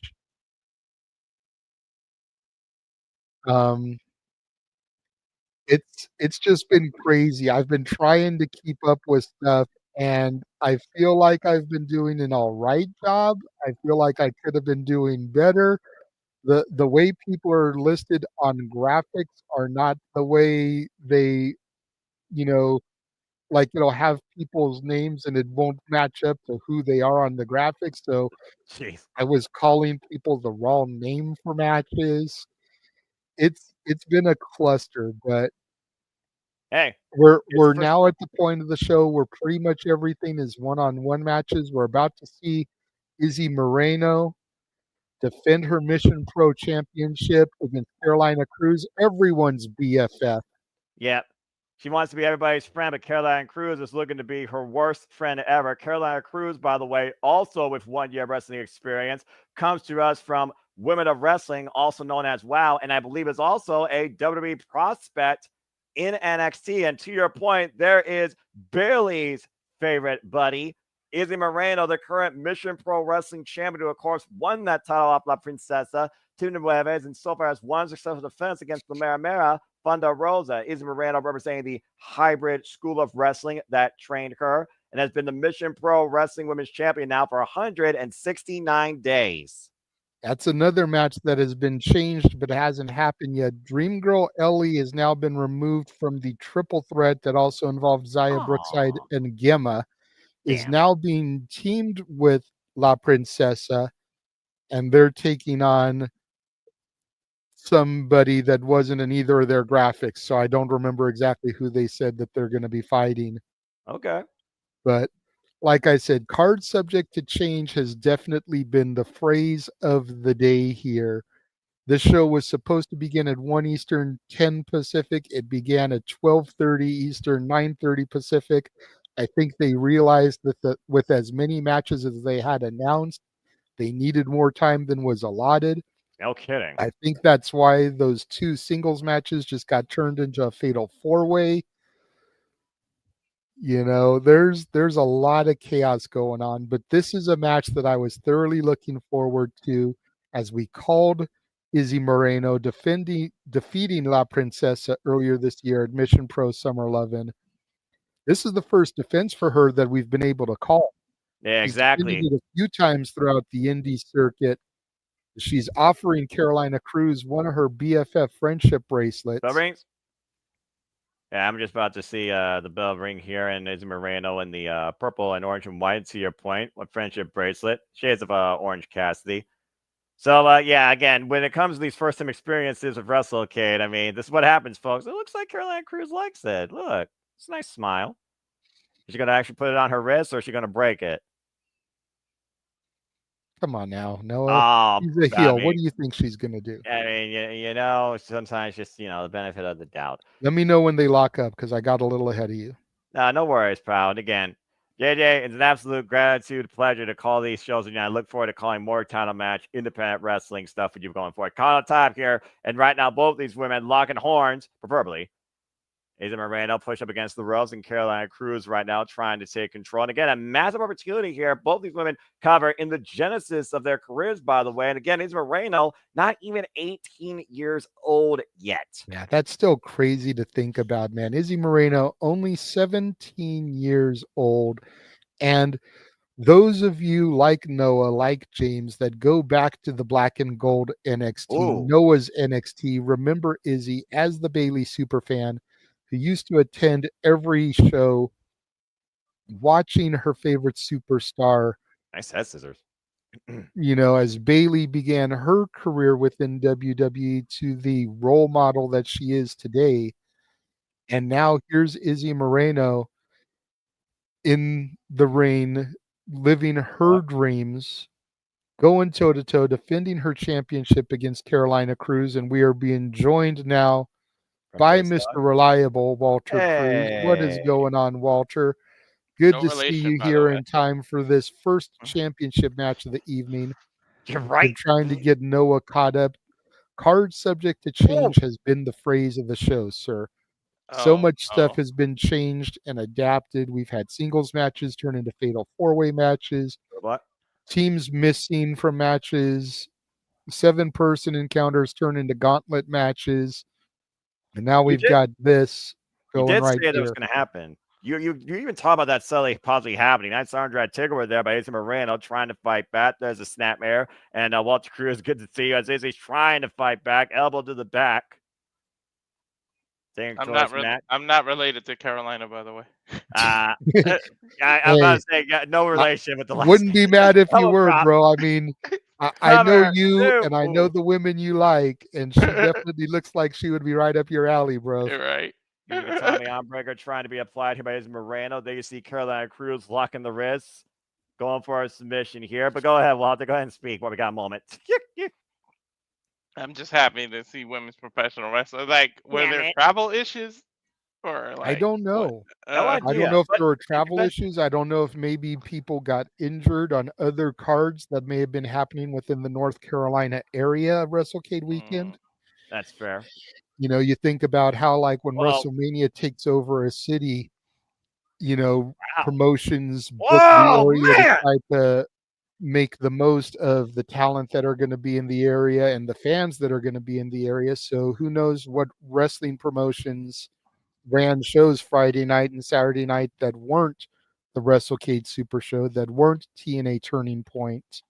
Caroline Cruz right now regaining control of this match. And again, we talked about before, over 150 different wrestlers from all promotions all over the world, actually, for being honest here, are at Wrestlecade. And of course, you talk about women's wrestling, you talk about representation. We got people here from Coastal Championship Wrestling, Chicago Style Wrestling, All Elite Wrestling, Total Nonstop Action Wrestling. We got, of course, Izzy Moreno saying Texas Wrestling here. And of course, talking about Texas, we got the Hurricane Pro Texas Championship presented later by Jazmin Allure. All sorts of different independent wrestling promotions being demonstrated and represented here by all these incredibly young women. Caroline Cruz, known as the Havana Savage, less of a year of actual wrestling experience, already a prospect in the NXT system with only a background in rugby. Nice axe kick to Izzy Moreno. Huge axe kick. You know, to your point, we had the National Wrestling Alliance already represented with Pretty Empowered, Kylie and Kenzie Page, Ella Envy. We had Maya World and Jada Stone, the current reigning and defending Reality of Wrestling Tag Team Champions, which of course is Booker T's promotion, part of the WWID program. Irish whip. And there's it right now, Caroline Cruz having her way with the champion with the backbreaker and extending the pressure, bending Izzy Moreno over her knee. Shout out to Veda Scott, by the way, of course, part of the commentary. Also one of the hardest working females in the business. Yep, Veda Scott and Stephanie Letourneau are on the commentary here. I think I've heard Stephanie Letourneau before. I think her and Veda have done plenty of work together before, but I'm not sure just at Ladies Night. And to your point, this is Ladies Night Out 14. And of course, we'll still have the Ladies Night Out champion to come later tonight. Izzy Moreno trying to fight back here, though, taking Caroline Cruz down with a clothesline. She's feeling it here. That was last year, Ladies Night Out 13, where Izzy Moreno fought Tiffany Nieves for the first time and began that rivalry that culminated with her dethroning La Princesa for the Mission Pro Championship. And Izzy Moreno going up top. Massive crossbody. Is it enough to retain? Kick out at two by Caroline Cruz. Izzy looks like she's going to cry. She thought that was going to be it. Well, again, we talked about before the fact that she's a champion now. She has to try and rise above this pressure. Double leg takedown by Caroline Cruz, though. Immediately going for the stretch muffler. I hope WWE lets Bailey do an independent show and we get Izzy versus Bailey somewhere. Like we've got to get that at some point in our life. Don't start. We've got Daniel in the chat. He's the only one that's been commenting along so far, and he's been talking up Izzy Moreno the entire time he's been in the room. Let's not get him started with his Izzy Moreno fantasy. Izzy Moreno in serious trouble. She finds a way to the ropes, and Caroline Cruz was wrenching hard on that leg and applying further pressure with her point of her ankle to the back of Izzy. Great resilience by Izzy to reach the ropes for the break. Izzy unable to stand up here. I can see it behind you. WWID is waiting to happen, actually. And Cape Red, good to see you. Up and around, Izzy Moreno. Oh, wait a minute. What's this? What's this? Oh, look at that cross arm breaker through the Katami in. And there's the tap. There's the tap. Izzy Moreno retains. Is there a live button I gotta hit? What's going on? Why am I behind you? Izzy Moreno with her second ever successful defense of the Mission Pro Wrestling Championship. We'll see day 170. Great fighting spirit by the youngest, biggest fan of Bailey. Congratulations to Izzy.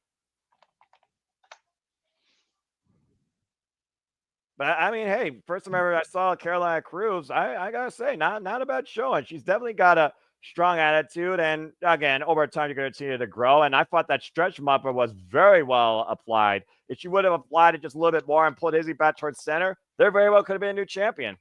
Yep. That's fair. That's fair. All these women have showed out so far. We had a woman earlier named Sammy Chaos who actually was trained by Masha Slamovich in tag team action. That's a hell of a trainer. Right? It's like if you're being trained by Masha Slamovich and you successfully got through her program, you know not to fuck with that person. You know she had to be put through hell to prove herself. You would think. I mean, I'm just saying, you would think. And Vipress, of course, is also somebody you don't mess with. That's also very familiar and known in the independents. But so is this annoying woman from Boston, TNA's Alicia Edwards, who's been part of TNA Impact Wrestling since 2017, with only one title accolade, a TNA Knockouts Tag Team Championship. Alicia Edwards has made her presence known this weekend, that's for damn sure. And of course, we talked about before, the system has been on an absolute tear this year. Whether or not you trust it, Alicia Edwards has been the cheat code to helping the system keep or acquire gold, including her husband, Eddie Edwards. We literally were calling a turning point on Friday where Alicia Edwards almost helped Eddie Edwards, her husband, beat Nick Nemeth for the TNA World Championship. Very true. Damn Jezebel kept interfering her ugly head. Even after she got kicked out, she found a way to come back. Oh, please. What do people in Boston actually follow rules? Damn. Kind of glad James isn't here now. He's from Boston, dude. I'm excited to keep all rules. I'll wait. Meanwhile, here comes Vipress. Vipress, who has been a representative, of course, of Ohio Valley Wrestling and currently a champion in Hood Slam Wrestling. And, of course, we might recognize her from times you've seen on AEW Dark Elevation, and even Ring of Honor. And, of course, Hood Slam is a promotion I haven't heard in a long time. NorCal promotion here. That's exactly it, JJ. And, of course, a lot of these women, for those that don't know, if you've been following title match on an annual basis, a lot of these women have been annual showcases here at Ladies Night Out. And already, Alicia Edwards jaw-jacking. I don't know. This is wise against Vipress. Just say, I'm just waiting for her to knock her out. Uh-oh. Oh. All right. So we got a stalemate here right now. Both women looking for the slap. And a handful of hair on each side. Again, the number one thing a woman will do to each other, grab a handful of hair. Yep. Hey, men do it too. If you got a long hair, men will do it too. It's such more of a woman's wrestling thing, though, we're being honest here. And both women right now, literally the same idea, both with a leg in hand. Mm-hmm. I mean, again, for all the crap I give Alicia Edwards from how obnoxious she is, that longevity being part of TNA has to speak dividends for her. Many people have called her a proverbial locker room leader of sorts, and she has also got a lot of people in TNA over the years. Drop kick! There you go. So she's not as horrible of a person as she portrays on screen. Shotgun drop kick there by Vipress to Alicia in the corner. That's often the case with these people. Well, I mean, look at this. Vipress trying to take the system route and cheating to win. High stack roll up, feet on the ropes right in front of the referee. Don't know how smart that was of Vipress. Well, when you're called the Serpent of Evil, you can expect a couple of dirty tricks. Well, yeah, but Alicia Edwards isn't exactly a baby face. Like, this is a heel versus heel match. Did you just realize that, JJ? Yes, because I don't know much about Vipress. Oh, well, now you do. I figured she would be coming in, even if she was a heel, I figured she'd be coming in as the babyface here against Alicia Edwards of the system. Well, I would think anybody against Alicia Edwards would be a babyface in the business, but when you're dealing with somebody that could be as sneaky and underhanded, if not more than you, jury's out. Rip down. There's a lot of women on this card that I know nothing about, Noah. That's why having a wrestling encyclopedia like yourself here is so beneficial to people like Walter and I.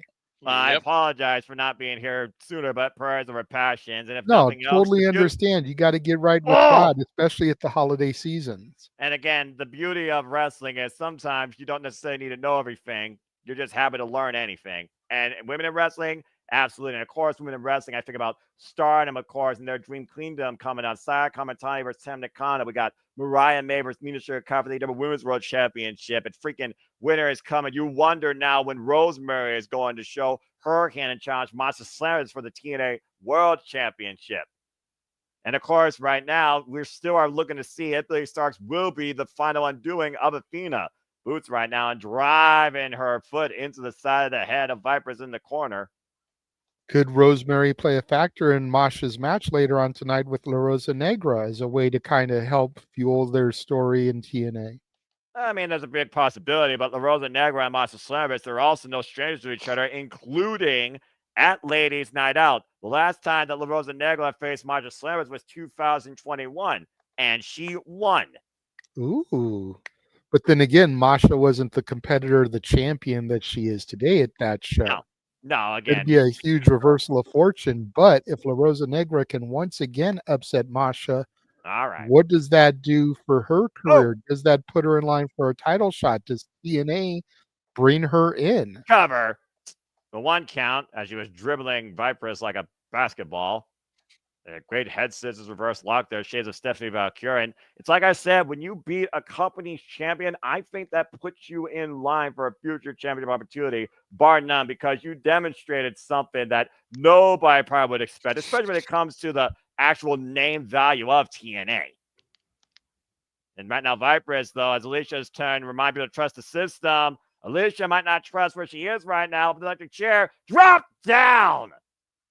You know, gentlemen, last night at the end of the shenanigans, we talked a little bit about what we're thankful for, what we're grateful for. Right now, I'm thankful for these cameramen. There's a cover of the Fisherman Buster. 2 counts. I think Walter knows why. I might go to Connecticut School of Broadcasting, go get my degree, and go try to be a cameraman. Oh, almighty. And Vipress right now just put in the boots to Alicia's midsection and back. Come on, Noah. You got to know with me and Walter on the team, I know exactly you're what going to get a little bit of that. And you know what? That's fine. I know exactly what I'm doing. And I still got La Princesa, my girl, to call in a little bit. Yeah, I know. I'm about to say. And right now, Vipress going up to the second rope, but Alicia, oh, man, stopping her ascent. Now with the waves, like, oh, man. Jesus. That's a suplex. That was a little bit messy, but effective nonetheless. And again, Alicia Edwards, more jaw-jacking as only she can. What is it? What the? Calling everyone losers, planning Vipress face first, kick out at 2. That almost looked like a Sister Abigail. Right? Again, Vipress, great resilience. Again, Alicia going for the cover, gets a 2 count, though. A little bit deeper of a pinfall with that one. Hooked her a little bit deeper. Yeah, but Alicia's got to be wondering what it's going to take to put the Vipress away, what it's going to take to de-venomize her. Well, I mean, maybe an exposed turnbuckle pad. Yeah. I love how she's looking right in the ref's eyes as she continues to do it. Like, come on, Alicia, don't be stupid. Yeah, about to say, but wait a minute. Oh, wait, what the hell? Is that her? A little Eddie Guerrero action here, throwing the weapon at Alicia Edwards so that she gets caught red-handed. Referees, idiot, still fighting with the turnbuckle pad. Now he sees it. Hey, you're caught with a smoking gun. The monitor goes out. The commentator doesn't know what happens. I mean, again, you talk about Eddie Guerrero and Vipress, kick to the midsection, taking advantage. Looking to hook up Alicia Edwards. Pile driver! Huge pile driver connects it again. No! Damn it. I thought that was it. I mean, again, like I said, obnoxious character, but quite a resilient competitor. The toughness of Alicia Edwards. There's a reason why she previously challenged Jordynne Grace for the TNA Knockouts World Championship. Not to mention, challenged Masha Slammers in a no-disqualification match 2 weeks ago for the title. There goes another one of those great camera shots. Oh, in the midsection. Oh, wait, Alicia Edwards now. He's looking at a different computer. Pedigree connected by Alicia Edwards. Is it game over? Alicia with the win. As we figured Alicia Edwards would get the victory here. You know, again, the established TNA superstar over the lesser-known Vipress. And yeah, show me the official. That's real brilliant. Well, Alicia Edwards, to your point, of the system of TNA, getting a win. What was the last thing you could say that? Alicia Edwards getting a win here tonight, lays it out 14 against Vipress.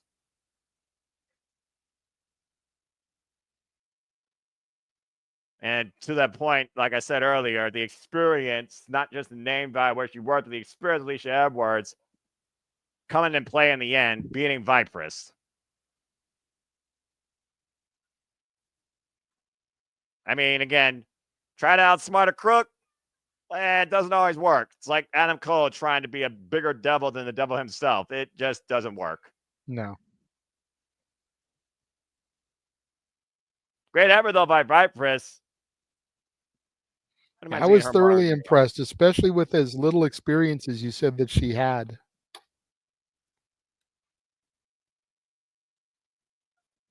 Well, as ladies' night continues to unfold here, I believe we're going to go to some tag team action, according to what I just heard, based on what you talked about earlier. And, well, I don't need to say anything else. Yep. La Princesa Tiffany Nieves. And who else we got here? Dream Girl Ellie and Tiffany Nieves. I mean, they're no strangers to each other.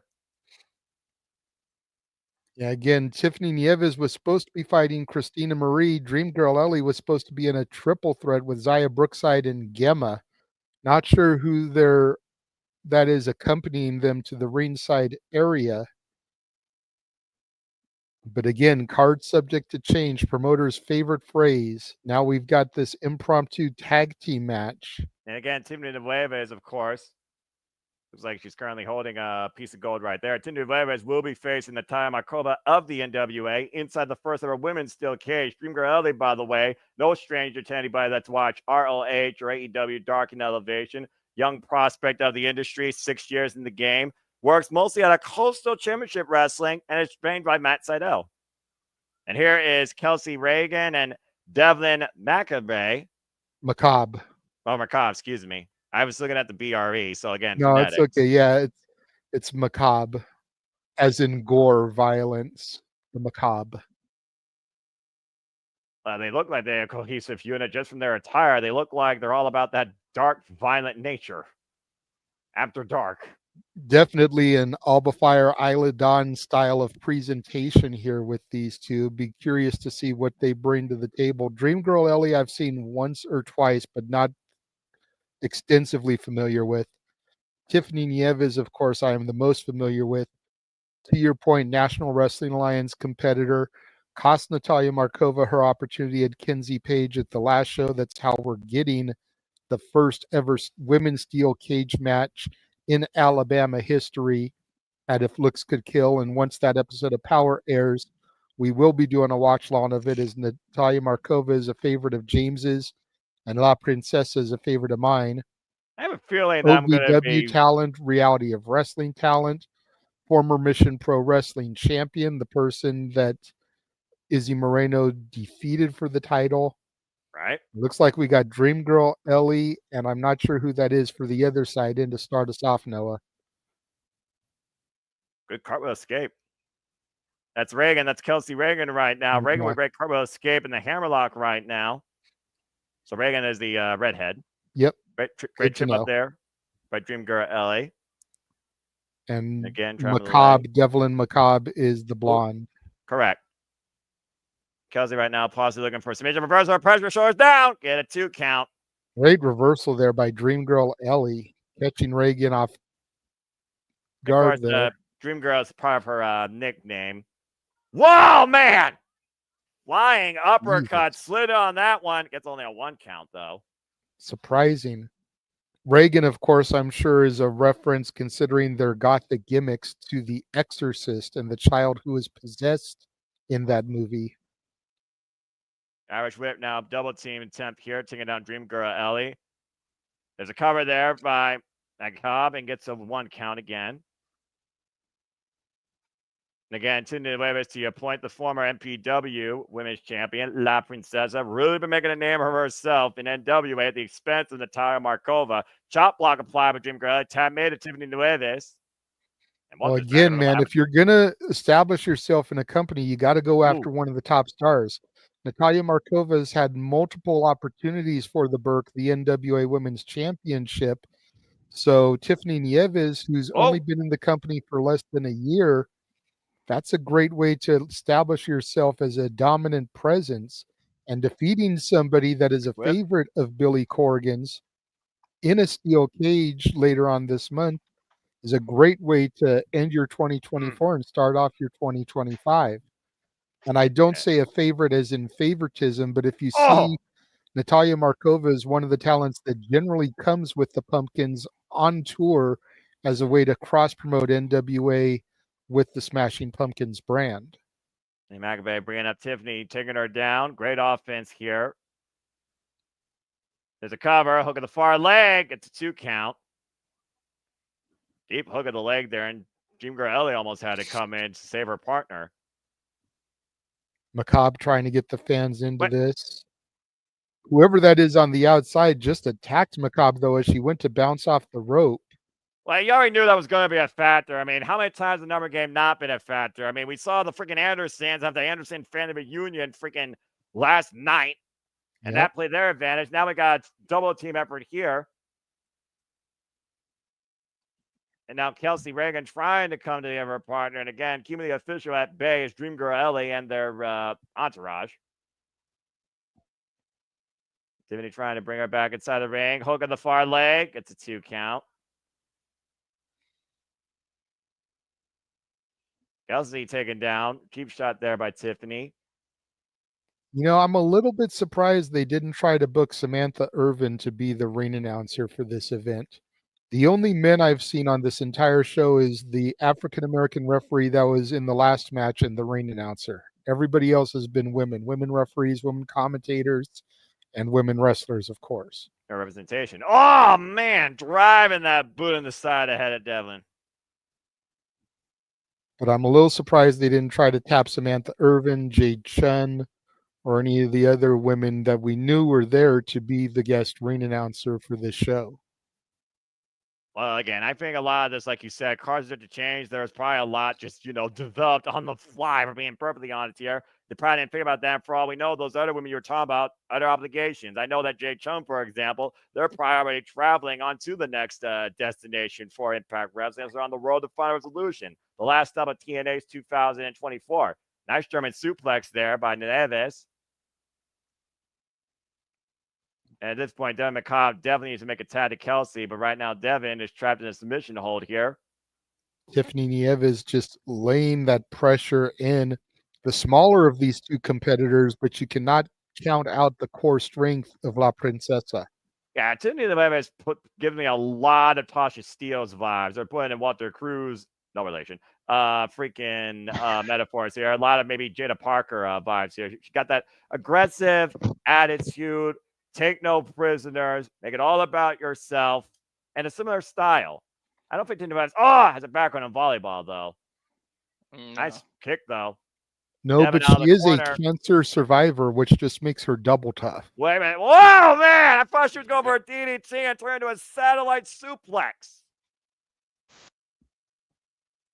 Critical moment here that Devin needs to make the tag. I still want to see her versus Zelina Vega, and then maybe even form a tag team coming out of it out of mutual respect. Well, I mean, again, Zelina Vega right now has to fight for the mid-card championship on Monday Night Raw, where you only hope that can mean actual better booking for that women's division, at least our opportunities. But again, Jerry started on that. And Kelsey right now, double teaming Dream Girl and Tiffany Nieves out of the corner. Great combination. Rolling elbow takes Tiffany down. And hoisting out Dream Girl Ellie. Oh! This is not Travis has done the deal and broken up by Tiffany. There is no way that Dream Girl is going to kick out of that. Tiffany just saved the match. What? God! Spine on the pine. Huge spine buster there from La Princesa. Now Tiffany and Kelsey. Oh, man! Both get taken down a hard here first. And all these women are down. This is definitely what you call a brawl for all there, Noah. Why is Lindsay Snow out here?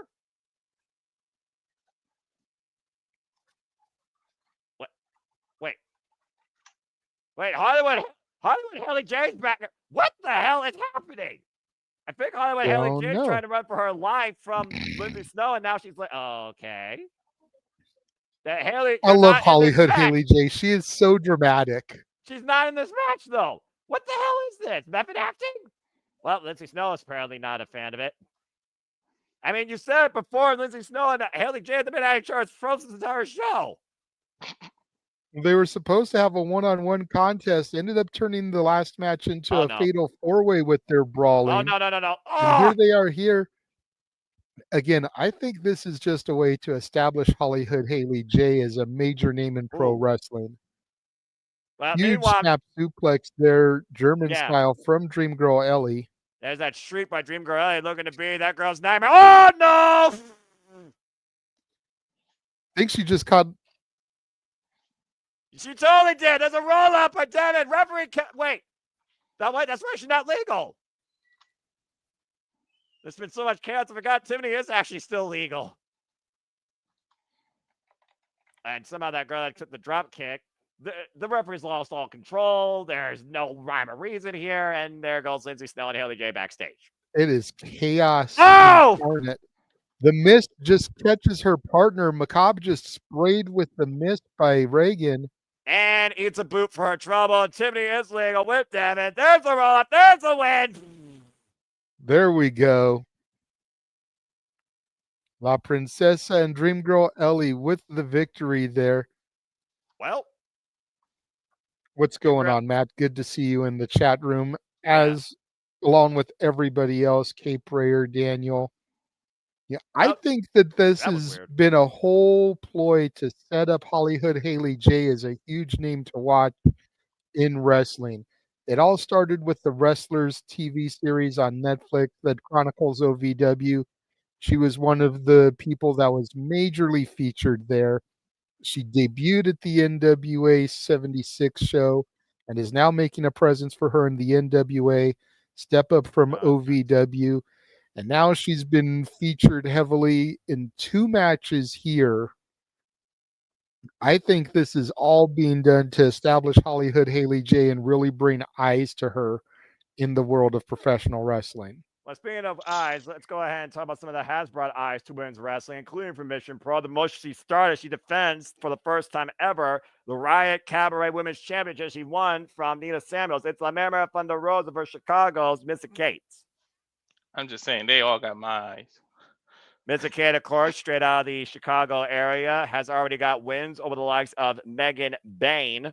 And, of course, is the champion right now out of Chicago style wrestling for 107 days. Missa Kate, no stranger to people who's watched the NWA, former NWA Women's Tag Team Champion, alongside Miss Reality herself, now known as Winston Clare, the former Maddie Wazowski.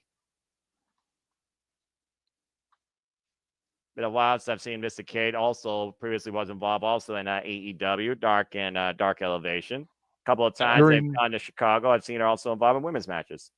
During the pre-show, as I was trying to talk up these matches, I mentioned, and maybe Noah, you can confirm this, but I believe Big G's friends have worked with Missa Kate before in the convention circuit. Yep, Cabaret Promotions. He has literally advertised her for appearances. Missa Kate is giving all hell to the fans. Jeez. Well, I mean, you know, that's just one of those things that happens there. And here comes La Mera. Is that her daughter carrying the title? I believe so. That's awesome. Aw, that's cute. And again, Thunder Rosa recently won this title from Nina Samuels in London. Also recently got a win over Harley Graham, a.k.a. Harley Cameron, on Rampage. That definitely turned up the energy here. And, of course, also a standout performer for Ladies Night Out here over the years. And might I add, the founder of Mission Pro Wrestling, the promotion that's currently on hiatus. Thunder Rosa's giving me Mick James vibes with her outfit now. I mean, hey. Mickey James meets Dia de los Muertos. Yeah. And again, if that is her daughter with the championship, that is just too fucking adorable. Right. All right. I'll admit that is cute. That's a cute moment. I mean, again, wrestlers and the wrestling families. And of course, Thunder Rosa coming off a great feud against the virtuoso Deonna Purrazzo recently in AEW. Long may she fucking reign. Damn fucking right. But the Vendetta, I'm sure, has not forgotten about that. This is the second ever one-on-one encounter for these two. I want to thank everyone tuning in. We currently have people watching on all 4 channels that we're streaming on right now. Appreciate all you. Definitely. And of course, Mr. Kate, very familiar with Thunder Rosa. And right the now, fan Thunder that Rosa Misa checking Kid was harassing is now getting embraced by Thunder Rosa here. Definitely a little bit of mind games, I'm sure, here. Well, at Thunder least we Rosa know for obviously sure. working as the babyface, Misa Kid Yeah. is the heel. Kind of You would tie up. assume that it would be the other way around. Thunder Rosa is such a great heel, and Misa Kate, just looking at her image, gives babyface vibes. And right now, Mr. Kate and Thunder Rosa locking it up here. And Thunder Rosa trapping the left arm. Of course, Thunder Rosa also a background in MMA. Side A little headlock bit of a applied here. shimmy shake there is Thunder Rosa going for that arm wringer before applying that side headlock. Yeah, look at Mr. Kate, though, reversing the pressure, though, going for her own arm wringer here, hyperextending the left wrist. Thunder Rosa rolls through. Of course, Thunder Rosa has been in strong form since coming back from that debilitating back injury, too. And Yeah, again, Miss Kate we trying want to to be- thank the cameramen here at Ladies Night Rip. Out and Wrestlecade Over. Weekend. Whoa. Right. Good agility. Nice arm drag takeover there by Thunder Rosa. Mr. Kate trying to be everything but everyone's sweetheart. Oh, Huge nice deep drop arm kick. drag, shades of Ricky Steamboat. And to your What point, is this? Walter, hell of a drop kick there. Yeah. What does it say about their home companies that another independent company is showcasing their talents more than their home companies are? Depends what you're talking about. Well, it's Like a when- big difference. It's not like this is any independent wrestling company. This is a super show. This is a convention card. So you're going to get that Oh! kind of stuff. Signing I do Lariat, hug get of the your leg. point. 2 count. I do get your point there. As Thunder Rosa has been resorted to Rampage and Collision as of late, instead of being featured on Dynamite where she belongs. Exactly. Maybe we should put Mercedes Moné on Rampage, the show that nobody ever watches. You Exactly. can drive away with the few viewers that still tune in every week and actually give TV time to people like Thunder Rosa. Thunder Rosa right now driving Mr. Kate into the barricade. And again, bracing up for another massive chop. And Mr. Kate And first, again, though, giving Thunder Rosa a chop of her own. former AEW Women's Champion here. Of course, former Mission Pro champion, the last challenger before tonight to Izzy Moreno's Mission Pro Wrestling Championship. I believe that person, by the way, with Tiffany Levis was the general manager of Mission Pro Wrestling that helped Tiffany scrutinize and cheat her way to hold on to that title, except when Thunder Rosa said that wasn't going to happen. Nice scoop slam there by Mr. Kate Thunder Rosa. Cover, almost a dominator, gets a 2 count. Great test to show of strength there by Misa Kate. Mr. Kate grounding Thunder Rosa right now. Front face lock being applied here. Trying to wear down La Mera Mera. La Mera Mera also coming off again. A Dia de los Muertos match with Harley Cameron. And of course, always working, always trying to promote and further women's professional wrestling. Also hyped up the wrestlers of CMLL that were involved in a literal Lucha Libre special of Rampage. Nice German suplex. I feel like Mr. Kate has that proverbial chip on her shoulder. Cover. Get a 2 count.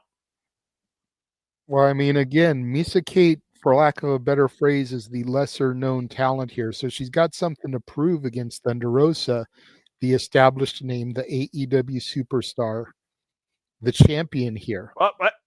The reversal shows down. Of course, again, Mr. Kate now rolls on her own in the NWA, while Thunder Rosa might be looking to center for the Romero special or pendulum. And bending Mr. Kate in half here. Oh. And that cradle is anything but comfortable, driving the top of her head into that bottom turnbuckle. Sorry, Amazon came in. If you don't jump and grab your package in time in this neighborhood, it'll be gone. Well, For real, especially this time of year. Yeah, that applies anywhere, for being perfectly honest here. I'm just saying. Full head of steam from the Rosa runs in, though, through the ropes. And what is she looking for here? Pendulum knees almost of sorts out of the corner. Very even contest so far with Mr. K and Thunder Rosa. Again, no strangers to each other. Drop kick up against the bottom rope, though. Whiplash effect to Mr. K. The Northern Light Supers with a bridge 2 count only.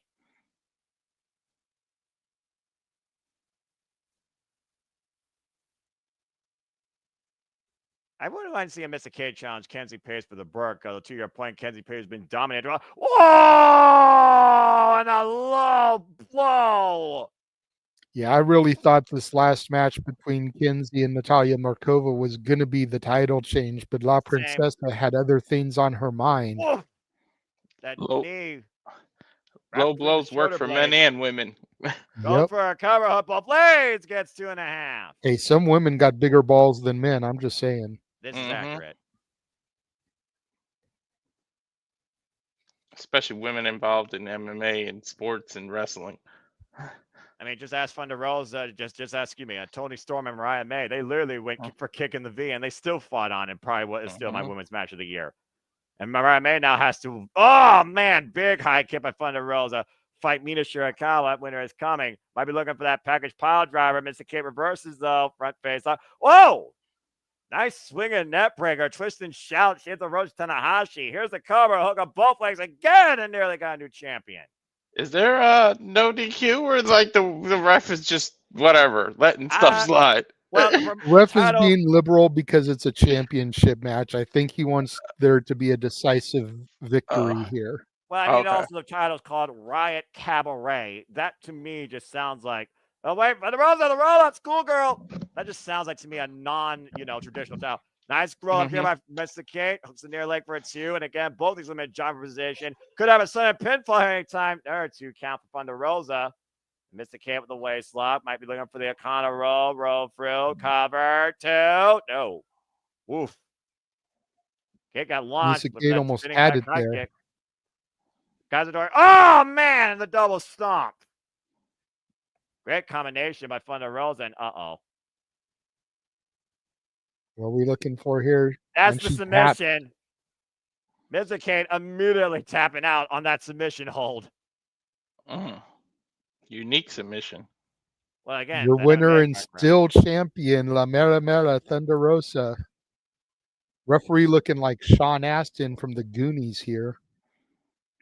I mean, you use the opponent's own arm to choke herself out, pretty much. Yeah, I mean, literally, she was literally choking herself out and hyperextending them in the process. There's no reason why Mr. Kate wouldn't tap out immediately, especially with all the work done during the match. Remember, at the beginning of the match, Thunder Rosa was working that arm in the first place. Again, God bless cameramen. Well done to La Mera Mera Thunder Rosa, still the Riot Cabaret champion. Great showing there by Missa Kate, though. Oh, no doubt. And again, you can follow Mr. Kate out of Chicago Style Wrestling, the current CCW Women's Champion for 107 days. And you can also continue to follow her work in the NWA, where I can see her being a future NWA Women's World Television Champion or even challenge for the Burke at some point. But for right now, there's a reason why NWA is pretty empowered. And speaking of NWA, more NWA representation on the way. A feature match up next. The TNA Knockouts World Champion Masha Slamovich going up against La Rosa Negra for the second time ever in one-on-one action at Ladies Night Out. This is going to be a good match right here. La Rosa Negra with 21 years of wrestling experience who lost that Mission Pro. Wait a minute. Oh, okay. I guess we're going to go to something else here. I guess that's to come later. There's Xia Brookside. Maybe she's going to join commentary. I mean, you talked about earlier how that was supposed to be a triple threat, Jay, and it got turned into a tag match. Yeah, Xia Brookside was supposed to take on Dream Girl, Ellie, and Gemma. I mean, hey, I have no problem seeing Xia Brookside, daughter of Robbie Brookside, of course, previously involved in the Triple Threat Knockouts opener on the Countdown 2 Turning Point. That we got the call. I mean, hey, she's been trying to soar as high as possible, and she's been soaring high as she's ever been in her career since coming from NXT UK into TNA. So, I mean, I welcome this. This should be fun.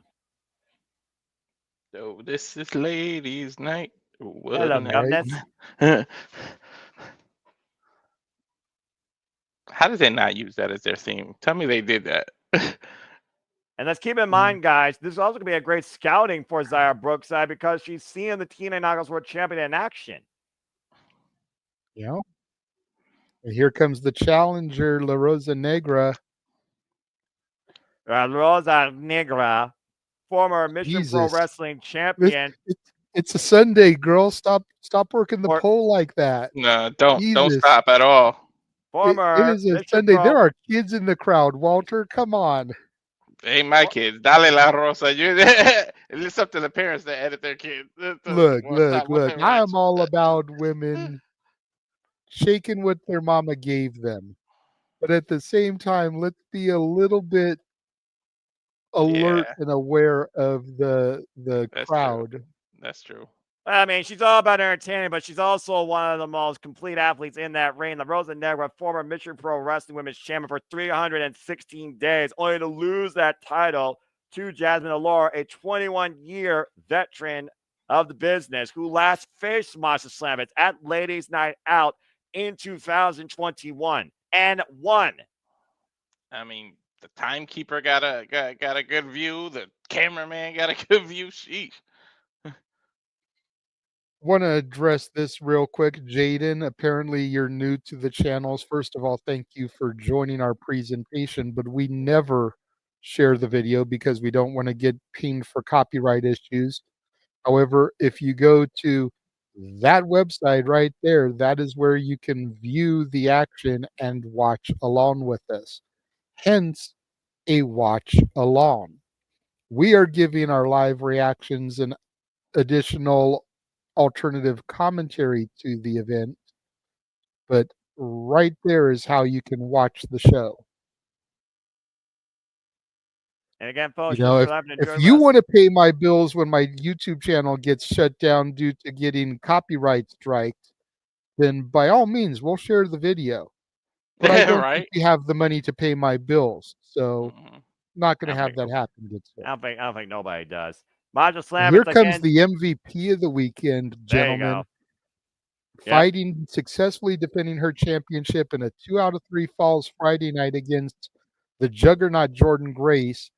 Go into an all-out war with Lindsay Snow last night, and Lindsay Snow, by some miracle, is not worse for wear, not laid up in a hospital, as she's been brawling with Hollywood Haley J throughout the evening here. I wouldn't be surprised to see them make their way out here during this match as well, Noah, considering the fact that they fought last night. And here she is once again taking on a woman who holds a pinfall victory over her at this event, to your point. But as we mentioned earlier before Walter joined, Masha Slamovich is not the same wrestler that she was in 2021 when La Rosa Negra got that victory. And immediately, La Rosa Negra right now, and Masha right now on the map, I'm looking for a triangle, and both of these women jogging for position here. Masha picking the left leg, maybe looking for a knee bar or a heel hook. Well go full on, make it a gimmick and defend her title here too.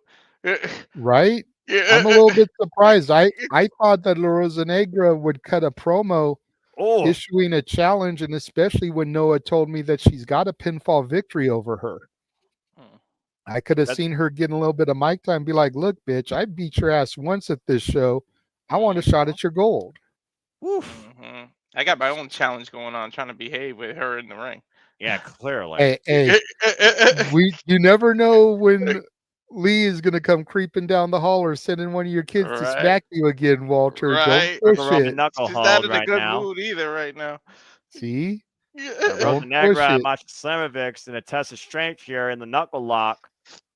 Forehead to forehead, both women going back around here right now. Neither woman getting better at this exchange. Talk about Rosa Negra possibly being a challenger. Again, Xia Brookside here scouting at ringside on commentary. Oh, nice head scissors. Immediately trapping Masha Slamovich. Oh. Again, both women breaking it up. And again, going back for the hair. Modified net breaker there. Spinning Solvat off the kick to the midsection. The Irish whip to Masha, thrown off of the ropes. Drop toe hold by La Rosa Negra. Rolls over into the side headlock. Woof. I wonder if she's from Louisa. I gotta look this up now. Yeah, you could look up more about La Rosa Negra on Cage Match here because, again, she is a force to be reckoned with. Drop toe by Masha, though, across the second rope. Up and over in the apron. Side boot to the head. She's and from Masha looking for Dorado. speed. Oh! Like a lot of people with her skin tone are from Luisa in Puerto Rico, but she's from Dorado. Right now, Masha I literally just definitely echo Noah's snagging the sentiments. You know, afro. I've seen her a few times on NWA Power. She is a Mhm. force to be reckoned with. Big PK, Kenzie Page, watch out. Here's the cover. Lara pressed by Masha. Gets a 2 count. No, I'm sure Carlito knows a lot about her because she used to be in WWC. There you go. Wonder if he thinks she's cool. Well, maybe he thinks of it just because for the hair alone. That's fair. How many wrestlers have hair like that anymore? I mean, Will Nightingale probably is another one with similar hair to a degree with her poofy afro. And of course, Will Nightingale will be fighting Serena Deeb this Saturday to try and punch her ticket closer to Wrestle Dynasty, where Jamie Hayter waits the winner. At Winners Come, which of course we'll be covering here literally next week. Another busy week coming up. MLW One Shot booked by Eric Bischoff on Thursday. Oh, Deadline on Saturday. Simply Predicting for Deadline Tuesday following NXT, 10:30 Eastern, 7:30 Pacific. La Rosa Negra going for the Three Amigos here. Shades of Eddie Guerrero. I like that Norman Lyons went follow up on the final one. I like that little slap to the chest there, almost exposing the core of Masha Slamovitz and helping her lift Masha for that third suplex. UFC's on Saturday too.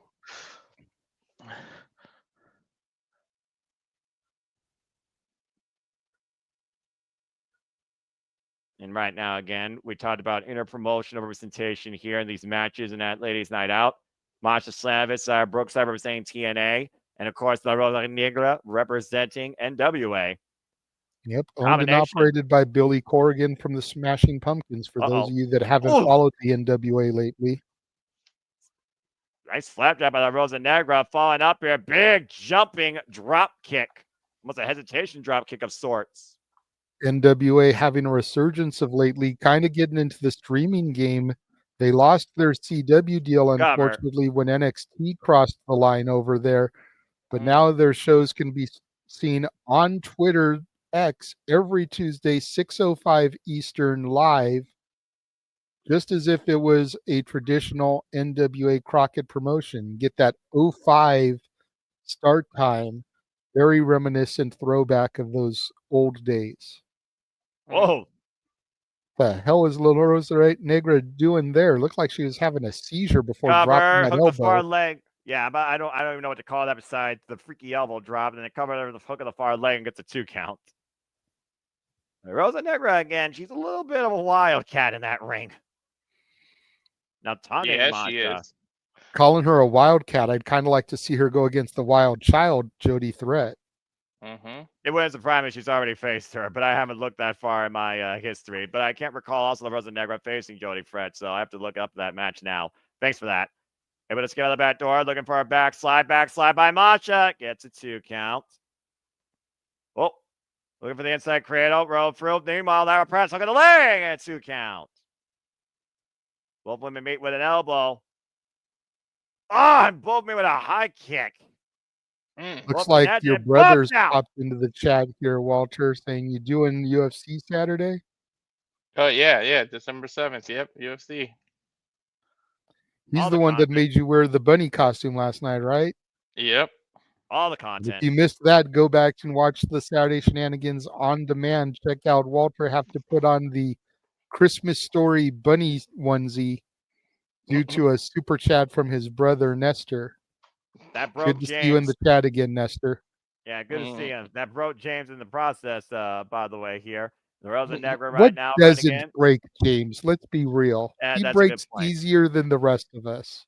He breaks easier than the Spanish announce table. Rising Nation. Damn. Boot. That's a low blow. And a massive boot to the face of Stop him when he's telling lies, Noah. He's not. Rolling kick to the Rosa Negra. That might be the KO shot Masha needed and got a 2 count.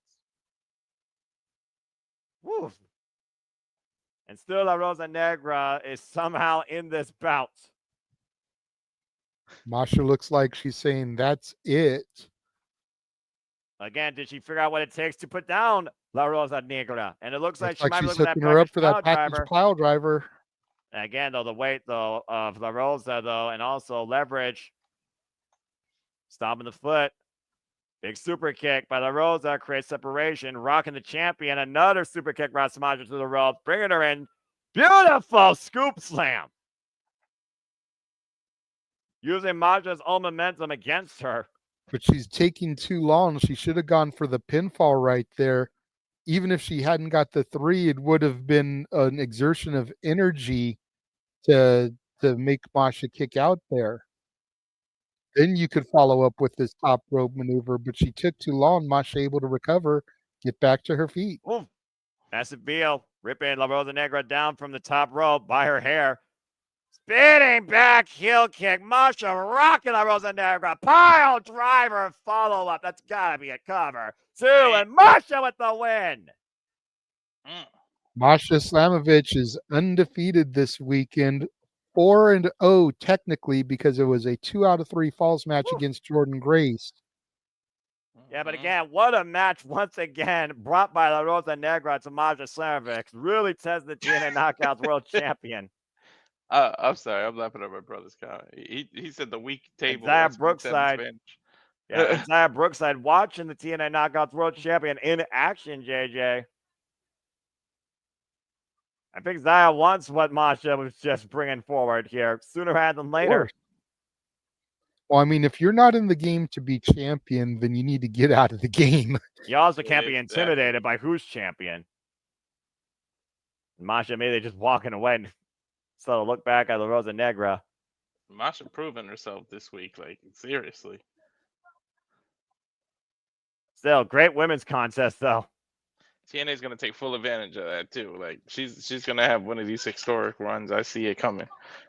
I mean, again, she just conquered her greatest rival. Speaking of history, it's time for a champion versus champion bout for the first time ever. Angélica Riz, the ladies' night out champion, goes one-on-one with Jazmin Allure, the Hurricane Pro Women's Champion, straight out of Texas, and also a former Mission Pro Wrestling champion. And this is a winner takes all, by the way, guys. It is title for title.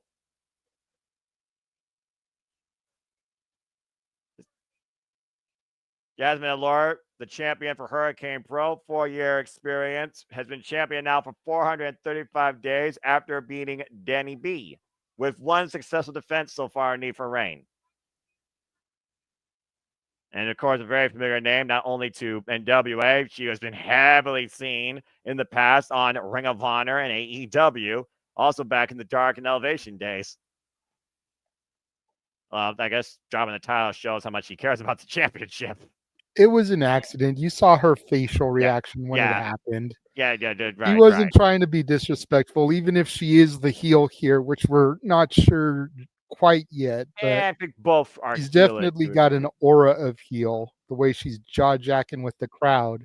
Jazmin Allure, also the very first competitor Izzy Moreno ever faced in Mission Pro Wrestling. That's a nice looking title, though. Oh God, my wife's favorite color is purple too. Let me stop. Purple's my favorite color as well, Walter. You both have said that verbatim. And here comes Angélica Riz, the current, what's that? Lights Out, Ladies Night Out champion. I am not used to saying that. Ladies Night Out champion, trained by QT Marshall and Glacier, 3 years of experience in the game. You can see her more often at Ohio Valley Wrestling. And of course, she is right now at 8 defenses with that championship. And for those of you that are interested in some of these talents that are in OVW, you can watch OVW's TV show for free every week on YouTube. Angélica Riz won this title, by the way, back at Triple Shot 2.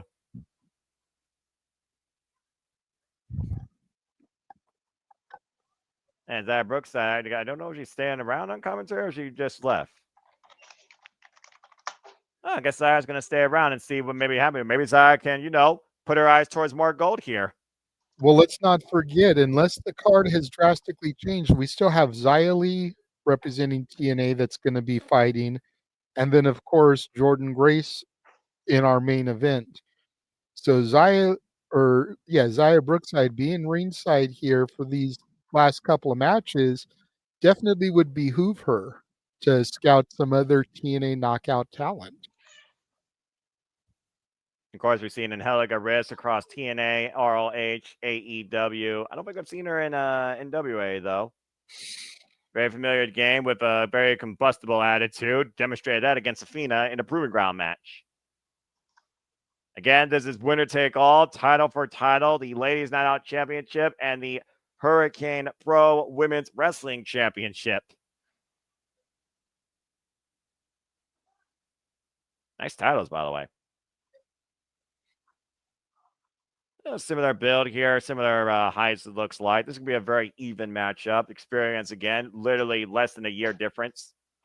Well, just because they have similar heights and builds, Noah, you don't know what their strength is like. Angélica Riss looks like she may have a stronger core than Jazmin Allure. She looks like she really hits the weights. So she may have the strength advantage here. We'll see then if Jazmin Allure has the technique or the speed then, if that's the case. I don't know. They have similar builds.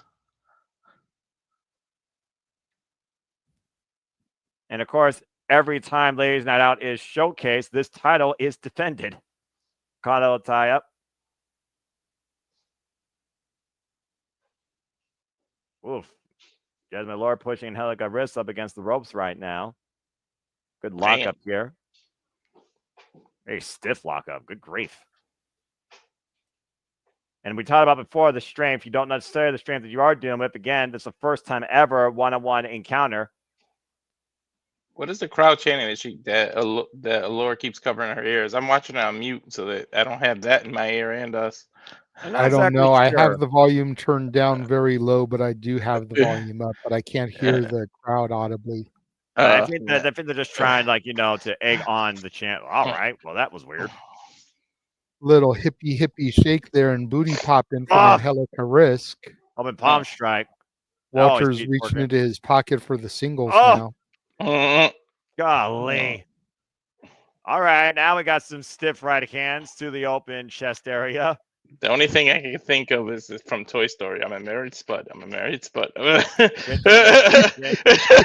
for the love of Pete, man. Control yourself. Sunset flip by Angélica Riss. There's a roll up on Jazmin Allure and gets a 2 count. As Allure escapes. Oh, jackknife takeover cover by Allure. Gets a 2 count on Angélica. And you're seated on your couch, right? Does that make you a couch potato? 2 hands to the back. Great arm drag. Again, scouting Jazmin Allure, luring her in, taking her up and over. Jazmin Allure favoring the small of her lower back right now. All right, Angélica follows up and over. Lands on the apron. Countering with an elbow strike. And what has Angélica got planned here? All right. Oh, okay. Little face full of stuff there. Yeah, grinding her posterior into Jazmin Allure's face. That's some very unique negative vibrations by Angélica Riss to Jazmin Allure. I wonder if any negative vibrations for who? I think Walter enjoyed it. Good vibrations for him. Right. Sidestep by Jazmin Allure, catching Angélica, puts the legs in the ropes, and takes her down hard back of the head. I wonder if any of the ladies who are showcased tonight have expiring contracts soon, because people got to be scouting watching this. Absolutely. You got to think this is a huge scouting opportunity for all the companies, National Wrestling Alliance, AEW, WWE, TNA. Again, all companies are represented in some way, shape, or form. Even if it's not an active competitor, you've got former WWE superstars like the former Alicia Fox on the show. Being choked there by Jazmin Allure using the second rope, now taking over. Angélica with the suplex. There's a cover, and it gets a 2 count.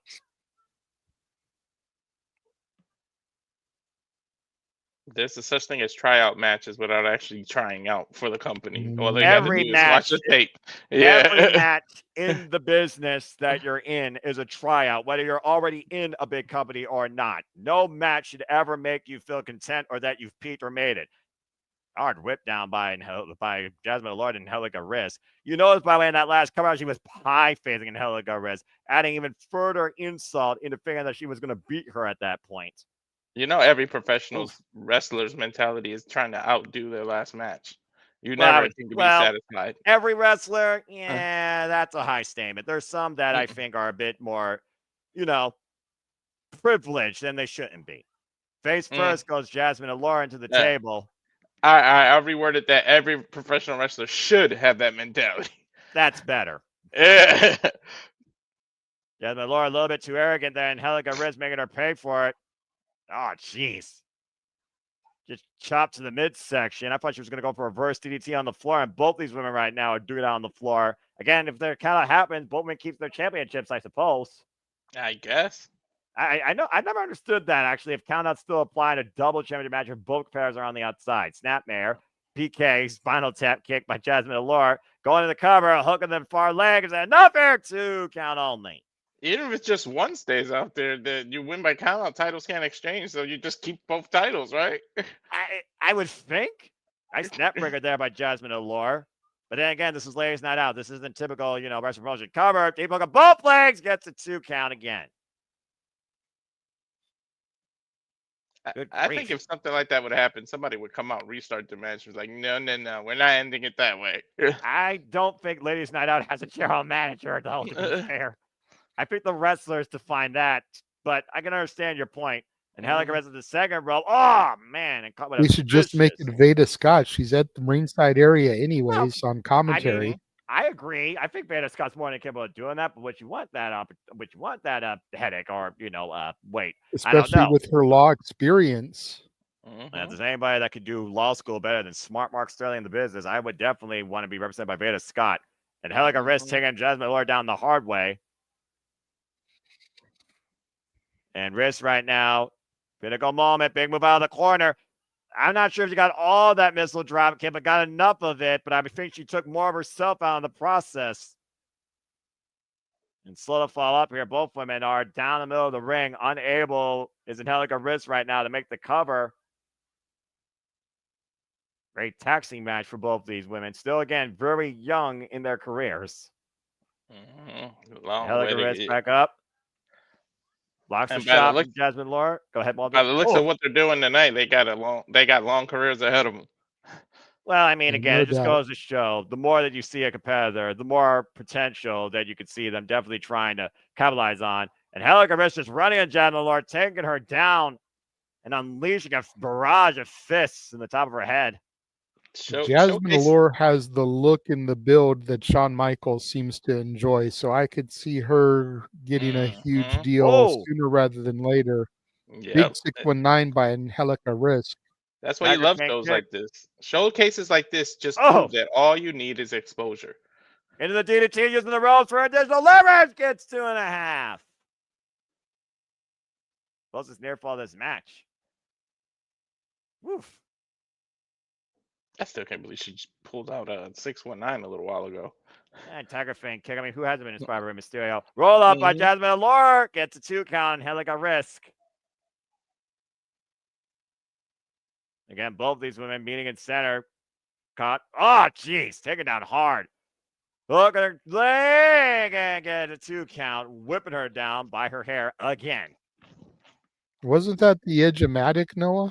Yeah, that's exactly what that was. Mm-hmm. Oh, wait a minute. Reverse DDT, possibly? Oh, wait a minute. And Jazmin Allure, regular the eyes. And so, wait a minute. What?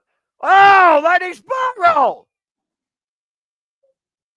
Rolling through, hook both legs. No! If Angélica doesn't call her finisher the final risk, somebody's not knowing how to do things the right way.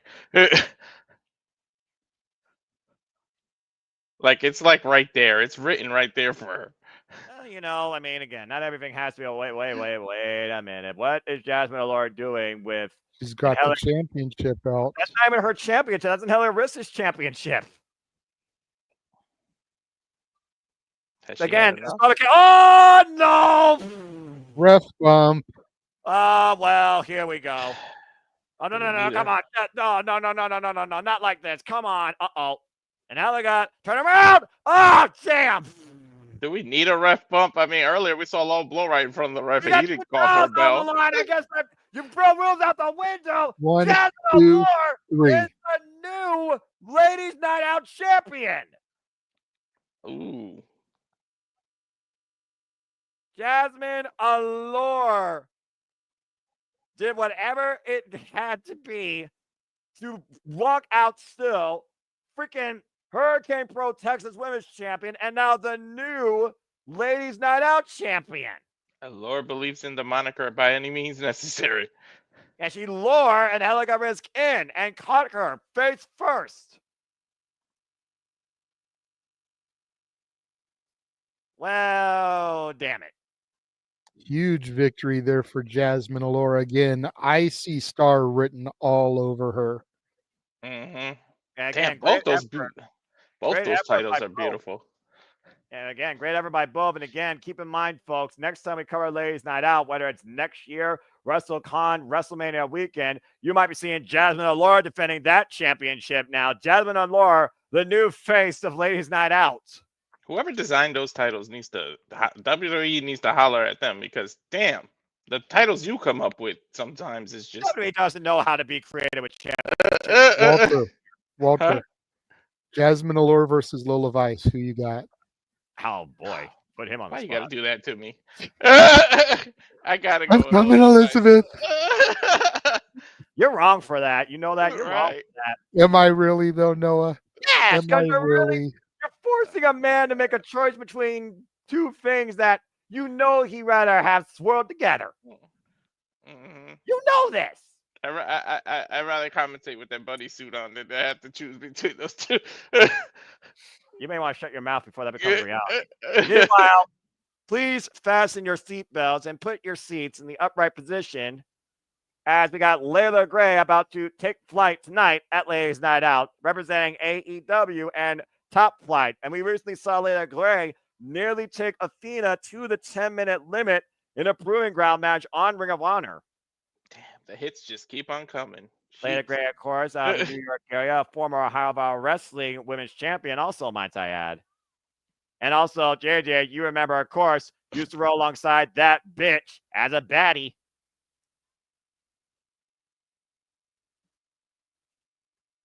And of course, multifaceted, not just in wrestling, but also in music. And here comes not Katana from Mortal Kombat, but Xia Li representing TNA, newly signed, by the way.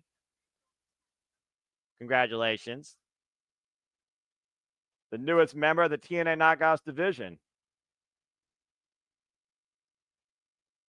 Find out momentarily if Xia Li can have a flawless victory and what her fatality is. Lei Ling Yi, by the way, is her TNA name. Yeah, it's Xia Li. That's too hard to pronounce and say and remember, damn it. There's a reason. It sounds like you're actually speaking Cantonese when you say your name. No, you're not wrong. I'll give you that. I'll give you guys this one for now. All right, I'll give you guys this. But again, guys, look at what we got here. TNA versus AEW in a first time ever matchup. Someone who it was just announced that she officially signed with TNA. That's right. We saw her give, of course, that KO shot in her TNA debut, but she also apparently has been on the, well, I'm just going to call it as I see it, the radar of Savannah Evans. Savannah Evans really attacked Xia Li when she returned to TNA. She's a mixture of both Katana and Melina. Exactly. And of course, signed from China, the first China-signed WWE superstar, if you all remember Xia Li, for her period in NXT. From Singapore. I love that she's proving that WWE made a big mistake, because they had it and they let it go. Yeah, just add that to the list of mistakes that WWE's done in their entire history of existence. Okay. To be fair, that was the former administration. Mm-hmm. Let's try to realize that we've had a rebirth in WWE the past year plus. Really kicked off at WrestleMania 40 this year. We were ushered into a new era. Let's not blame the entire company. Yeah. There's a new regime at the head. And to add to your point, look at Jinder, look at Drew. People have been released and come back and have a stronger run than they've ever had before. I'll give you that. I'll give you that. Like I said, but again, Vince McMahon made a mistake with Xia Li. She was in the black and gold, correct? Which was Triple H's company, and I'm sure Triple H booked the hell out of her. Yep. Okay, so Vince McMahon made a mistake with Xia Li, not Paul Levesque, who is in charge now. Deep arm drag there. Of course, we've also seen Leila Gray. Oh, man, caught with a high kick. Go one-on-one in the ring with the likes of Mina Shirakawa and, of course, Queen Aminata. And again, this knockout right here might be a force to be reckoned with. Give me her and Masha Slamovich in a blood sport bout. And, to your point, though, gentlemen, it's not like this is the first time a WWE talent has joined the Knockouts division and completely rejuvenated, revitalized, and reinvented themselves. Had a suplex cover for a 2 count. Victoria became Tara. Yes. Katie Lee Burchill became Winter. Mickie James kept her name, but she went from Alexis LeRae to Mickie James to returning as Mickie James. Look at Naomi. And now you've got Xia Li. And you got Naomi, who's done jack shit. Yeah, but look at her Trinity run in TNA. She's proved it or something. Xia Li. Oh, went for a PK. And Leila catching her, taking out the feet from underneath for a pendulum drop on the apron. Massive pump kick there by Leila Gray. Following a kiss of death of sorts there. Cover, hook up both legs, get the 2 count. Great pin attempt there by Leila Gray. And Leila Gray, of course, been trying to prove something to herself as of late. Same with Action Andretti and Darius Martin right now, where Top Flight has had I would say, some turbulence of momentum as of late. Well, that always happens with Top Flight, unfortunately. Seems to be a trend in AEW, stutter step booking. Yeah, well, what else is new? Just ask Wardlow, Powerhouse Hobbs, Ricky Starks. Ash Shinsuke in WWE. Well, Shinsuke, once again, is United States champion. We'll see how long that lasts and if this run actually matters. But again, we could talk about apples to oranges, bananas to pears, all we want. Every company's got their flaws, but it's still the greatest time to be a professional wrestling fan. Beautiful sling blade there by Leila Gray. And there's a cover, a hook in the far lane, gets a 2 count. You can name a flaw, a pro, a con, a something you wish that was better with every company underneath the sun. It is what it is.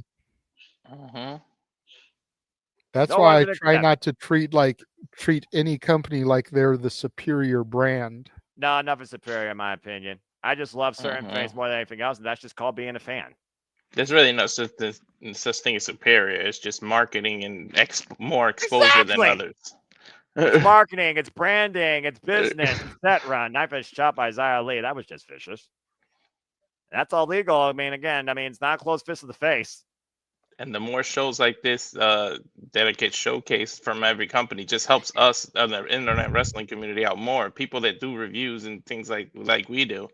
Well, that's why the people that don't shut up about we want other companies to fail. No, we don't. We love stuff like this because it gives us more content. Yeah, I was about to say also the people that actually have half a brain and know actually how to use the internet versus using the internet to actually act like they're the smartest person on the planet, but they're the dumbest idiot in existence.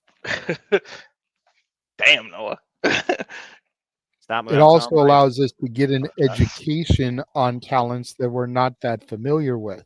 Exactly. Like giving them a showcase against talents that you are vaguely familiar with or really familiar with. Irish Whip versus Irish Whip. Xia Li, Leila Gray in the corner. Oh, and catching him with an elbow running in. Xia Li once again caught with a boot, and Leila Gray up to the second. What's he looking for here? Which is why we love Mr. That's why we love Mr. Encyclopedia up there, Noah. He be teaching classes here, Professor Noah. I mean, I just watch all things wrestling. Shout out to the W family, and I always try and learn more about those I truly love, the companies I truly invest in, and other things I want to learn about in my downtime. I do. There's a reason why I talk so much about Stardom. On my opinion, they still give me, as a fan, the strongest demonstration of women's professional wrestling and strong spirit and emotional storytelling. The story of Saya Kamatani and Tem Nakano capitalizes that for me. And it will end my year out for women's wrestling at Stardom Dream Kingdom on December 29th. And right now, Leila Grey looking to end the night for Xia Li with the sleeper hold. See, that's part of why I always wondered why you didn't get more into Chase U. Like, you've got the knowledge of a teacher, of a professor. You could have been part of the staff of Chase University, my friend, educating the students. But no, you decided to rebel against them. Talk about how they are a false university. Up and over! You could have been the dean. Right. Literally, you could have been the dean. Seriously, bro.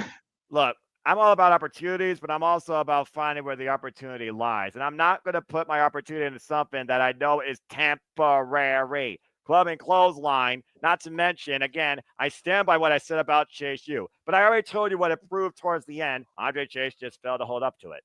And meanwhile, it's a lead right now, not trying to fail the night here. I'm not sure where the health bars is on both these women. We're going to keep talking about video games. And, of course, we haven't seen Andre Chase, freaking Fia Hale, Riley Osborne, or Duke Hudson since Andre failed against Ridge Holland. And Xia Li taking Leila Grey for a spin! Massive. That's got to be it. Cover. No. Great spin out TKO of sorts. Zoritating her opponent and then dropping her with a cutter on the way down. And now bringing her closer to the corner. What's I looking for here? Xia Li going up to the top rope. This deep in a match. I don't know if you want to take a risk like that. Oof. Again, unnecessary risk. High risk, high reward. Or no reward. Great awareness by Leila Grey here. And again, we talked about before not only the showcases, but the level of experience. Every match only makes you better. Every loss is a learning opportunity. Every win is further motivating. Nice snap suplex rope for there by Leila Grey, holding on position. And now transition to a double underhook. What is this? Pedigree, butterfly suplex. Wait a minute. Xia flying back, though. And Xia turning it around, hoisting up Leila Grey. Wait, roll through reversal, shoulders down. No pressure, though, with the legs. Get to the midsection. Pinfall after pinfall attempt here by both women, hoisting up. Was that it? Small package! Small package! Oh, 2 counts. And again, Xia. Oh, both women collide. Midsection. Damn. Pinnacle moment here, guys, in this match. The same answer on each other's minds here. Both women colliding chest to chest in the middle of the ring and still finding it out here. By far the most competitive match we've seen so far tonight. Uh-oh. Oh! Side effect. Cover. 2. No. Shout out to Matt Hardy. And sometimes you can't find something in your own repertoire. You look at someone else's playbook. Hey. It's wrestling in 2024. I mean, how much maneuvers are there left to just create? Everybody borrows from everybody. Well, that's fair, and let's also not forget we are in Hardy country. We are in North Carolina. Slight homage ain't nothing new either. Yeah, no. There's crossface though, or a head. STF. Wait a minute, what the hell, Mr. K? What are you? All right, again, what the hell is happening here? Don't know, but she's going straight after Xia Li there. And she lost against Thunder Rosa. Now you got Leila Grey and Mr. K double teaming Xia Li. I mean, I think this match got thrown out, or I think Leila Grey got disqualified. Well, Mr. Kid's going to remind people exactly who she is. Oh, wait for that spinning back heel kick. Xia Li catches though. Xia Li catches the boot there. Huge trouble in paradise by Xia Li there. Takes out Missa Kate. Yeah, took her out with her own tornado kick. An incredible matchup, unfortunately, with a sour note. Leila Grey was mere seconds away, in my opinion, from tapping out. And what looked like, I think Xia Li was going for a crossface, but more was like a head vice with how high she had her wrist locked on the forehead of Leila Grey. And Missa Kate coming to the aid of Leila Grey before the tap out, or I don't know where we're going here. But either way, I guess your winner of this match is Xia Li via disqualification. Well, that was weird.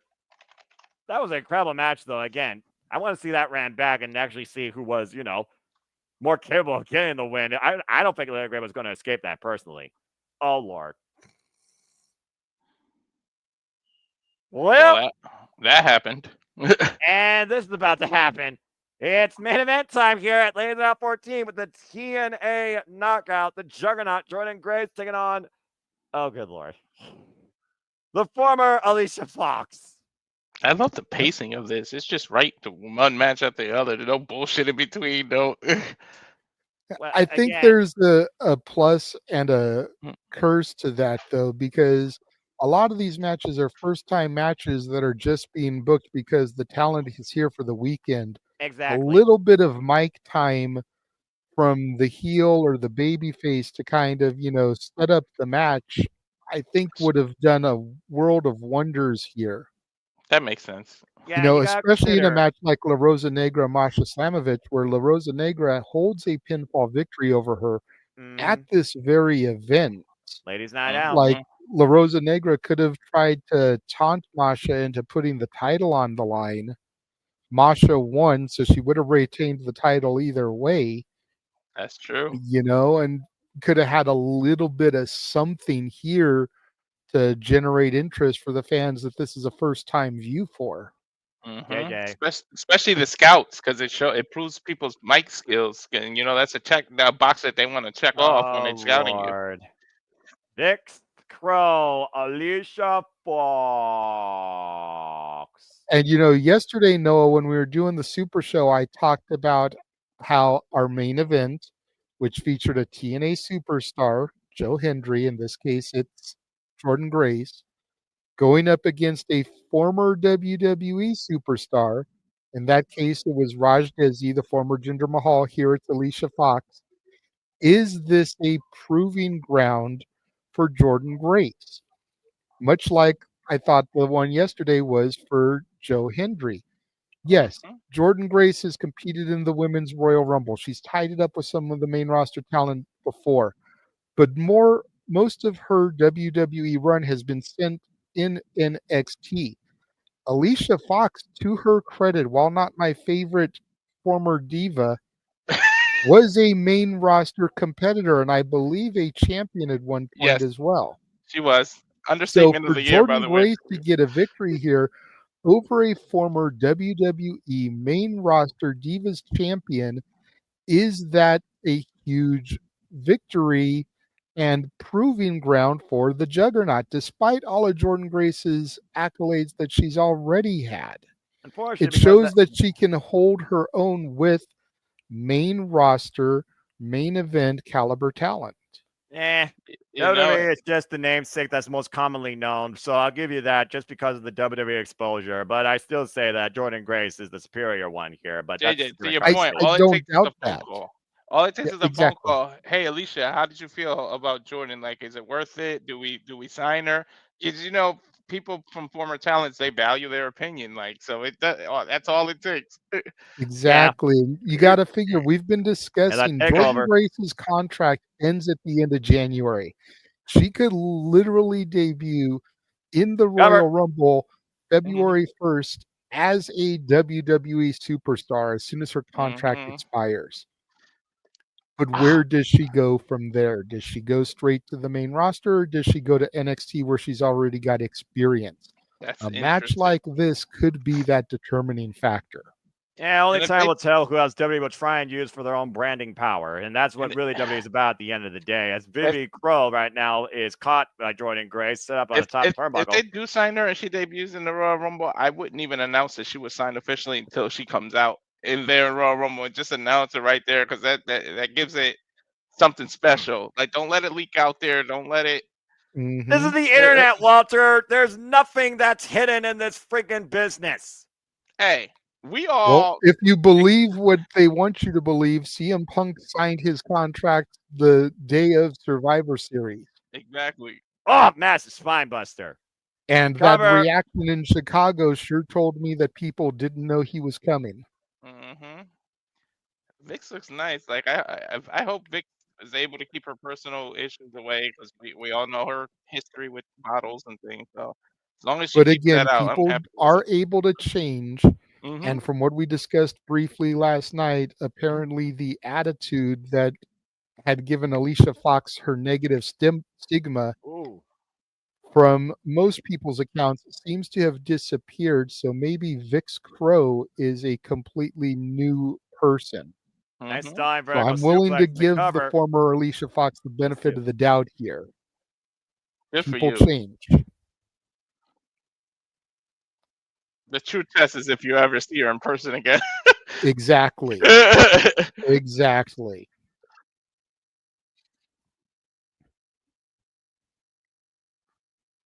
Well, again, Vix Crow, I'm sure she has, her critics, but she also has her admirers. And to your point, workers of the business, true workers stand for one another when they're all trying to just do the same thing. And that is demonstrate why they love what they do in this ring, no matter how painful or mentally strenuous it may be. You can see that right now clearly with Jordynne Grace and Vix Crow. Vix Crow right now trying to fight back against Jordynne Grace. And again, we haven't seen nothing about Vix Crow since she's left WWE. Nice rising knee strike there. Heavily endorsed previously by Booker T, of course. Formerly was part of the Bella Twins trilogy, of course. And right now, the power of the Juggernaut taking over. Oh, wow! That was an incredible way into a DDT. Follows up beautiful Northern Light suplex with a bridge Vix Crow for a 2 count. Unbelievable. Beautiful Northern Light suplex there, and the strength to be able to hold that bridge on a competitor the size of Jordynne Grace. Walter, did we mention purple is my favorite color? Yes, we definitely did. Okay. You know what I'm talking about, right? Yes, yes. Okay. I noticed that a while ago. I just behaved. Good boy. Shot there. And right Both now, these women wearing orange here. And right now, Jordynne Grace is checking to make sure her lip wasn't busted. Ripped down by her hair by Vix Crow. And Jordynne Grace might be a little bit ticked off from that. Vix almost has like a custom Wonder Woman symbol if you look at the type. Does look a little bit like that, actually. Yeah. Next there, underneath the clothesline and roll through. Jordynne Grace hooking up Vix Crow up on the shoulder. What the hell? I just want to give a able round to of applause. power Vix Crow quite easily. Round of Again, applause for fireman's just Jordynne carry. Grace's years. What a hell of a year she's had. Like, she's literally been in anything. Dakota Driver possible. sliding forearm 2 count to your point, Walter. Missed TNA this year since being traded for the TNA Knockouts World Champion back in January. Like, way to represent your brand all year round, man. Uh-oh. And no doubt, Noah pointed out yesterday, her and Speedball Mike Bailey, the most heavily booked TNA superstars across other promotions. There's reasons for it. Yeah, and Masha Slavics and Speedball Mike Bailey are still going to jockey that position probably for the rest of time, as far as I'm concerned. Jordynne Grace, a close third. And right now, Vix Crow trying to collect herself here. Juggernaut Driver! JJ, I'm still nervous from yesterday. Look, you see the corner right there? I saw a shadow. That's her like throwing the pink. She was hanging up the pink robe back there. I saw like a robe. I'm like, oh shit. Back kick. What the hell is this? Oh wow! Great innovative offense there by Vix Crow. She's definitely improved since I last saw her in the ring. Yeah, 2 count there off the modified DDT. Almost a head scissors type of DDT. Or Black Dahlia type implant DDT, the move used by Abaddon. Keeping Jordynne Grace down right now.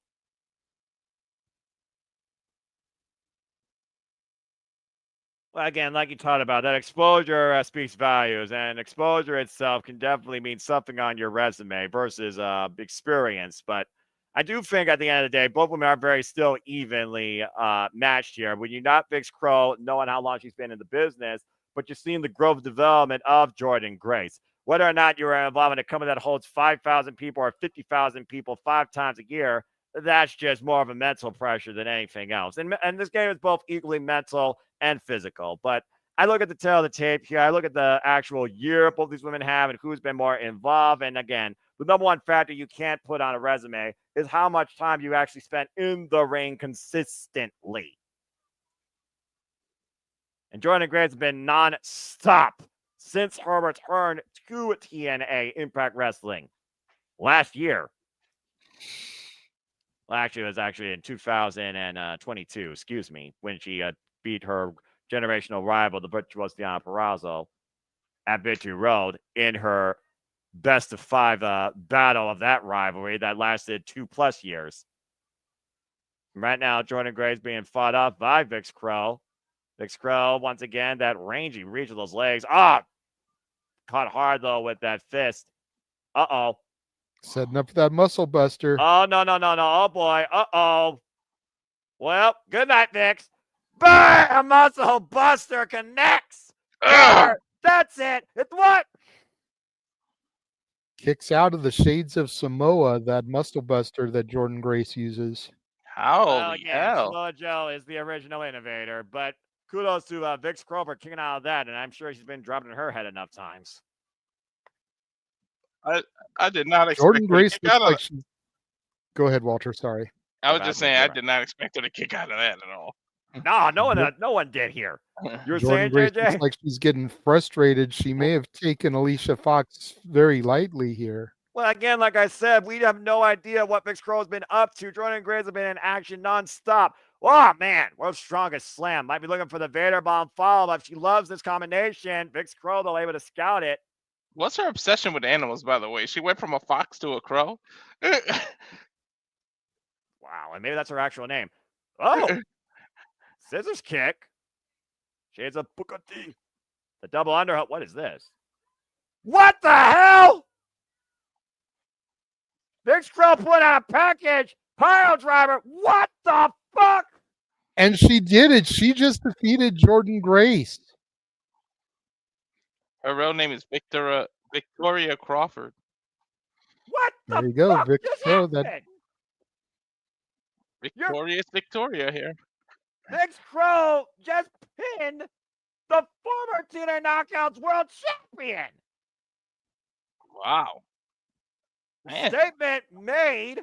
Damn. Jordynne Grace does not mind doing the job for people. Look at that. She's on a bit of a down slide right now. I mean, well, and if you're on your way out of a company, that's the best way to go out is on your back, do the job, and you put people over. You know, granted, Vix Crow is not a member of the TNA roster, but could she be after just beating the former multi-time Knockouts champion?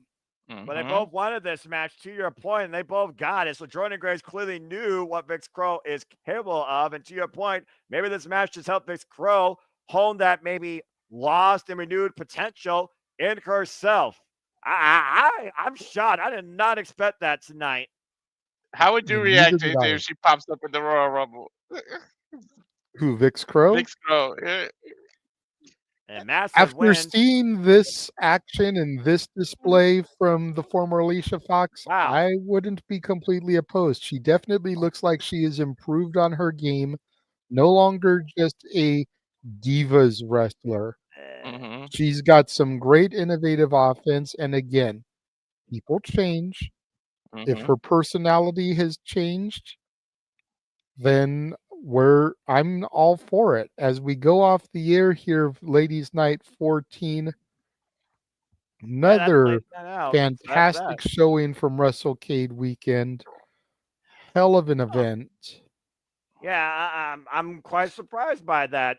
Vix Crow came in and she got the win in the end as we officially conclude Ladies Night Out here. Thank you all for tuning in. I'm quite surprised by that, but impressive match. I'm just happy women are getting longevity now. It's no longer 5-6 year careers and then you never hear from them again. Yeah, I mean, Thunder Rosa put up a sign last night from a fan that basically sums up what the business is right now when it comes to women in wrestling. I don't want to say women's wrestling. I'm just going to say women in wrestling because, damn it, a lot of these women can wrestle better than some of these effing men and even the biggest companies. Bottom line, women's wrestling is alive, as it should be, more than ever.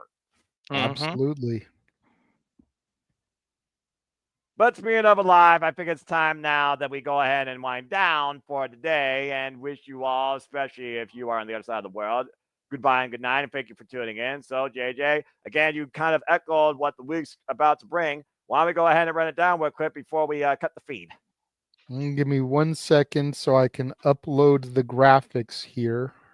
And again, folks, if you've enjoyed what you've heard today, we are the Super Reliable Studios. We are here to bring you coverage, reactions, analysis, and open-minded, unbiased, positive, sometimes critically constructive takes on all things of the wrestling business. WWE, NXT, TNA, ROH, AEW, NJPW, independent wrestling, showcases, and more. And we have a ton more in store for you as we are in the final month of the year officially, by the way. Happy December 1st, everybody. And again, it all kicks off with Simply Predicting, the conclusion of Simply Predicting for the year. It will be NXT Deadline, Ring of Honor, Final Battle, TNA, Final Resolutions, and of course, AEW World's End. And that concludes all the leagues. By the way, congratulations to Sean Goshaku and somehow me.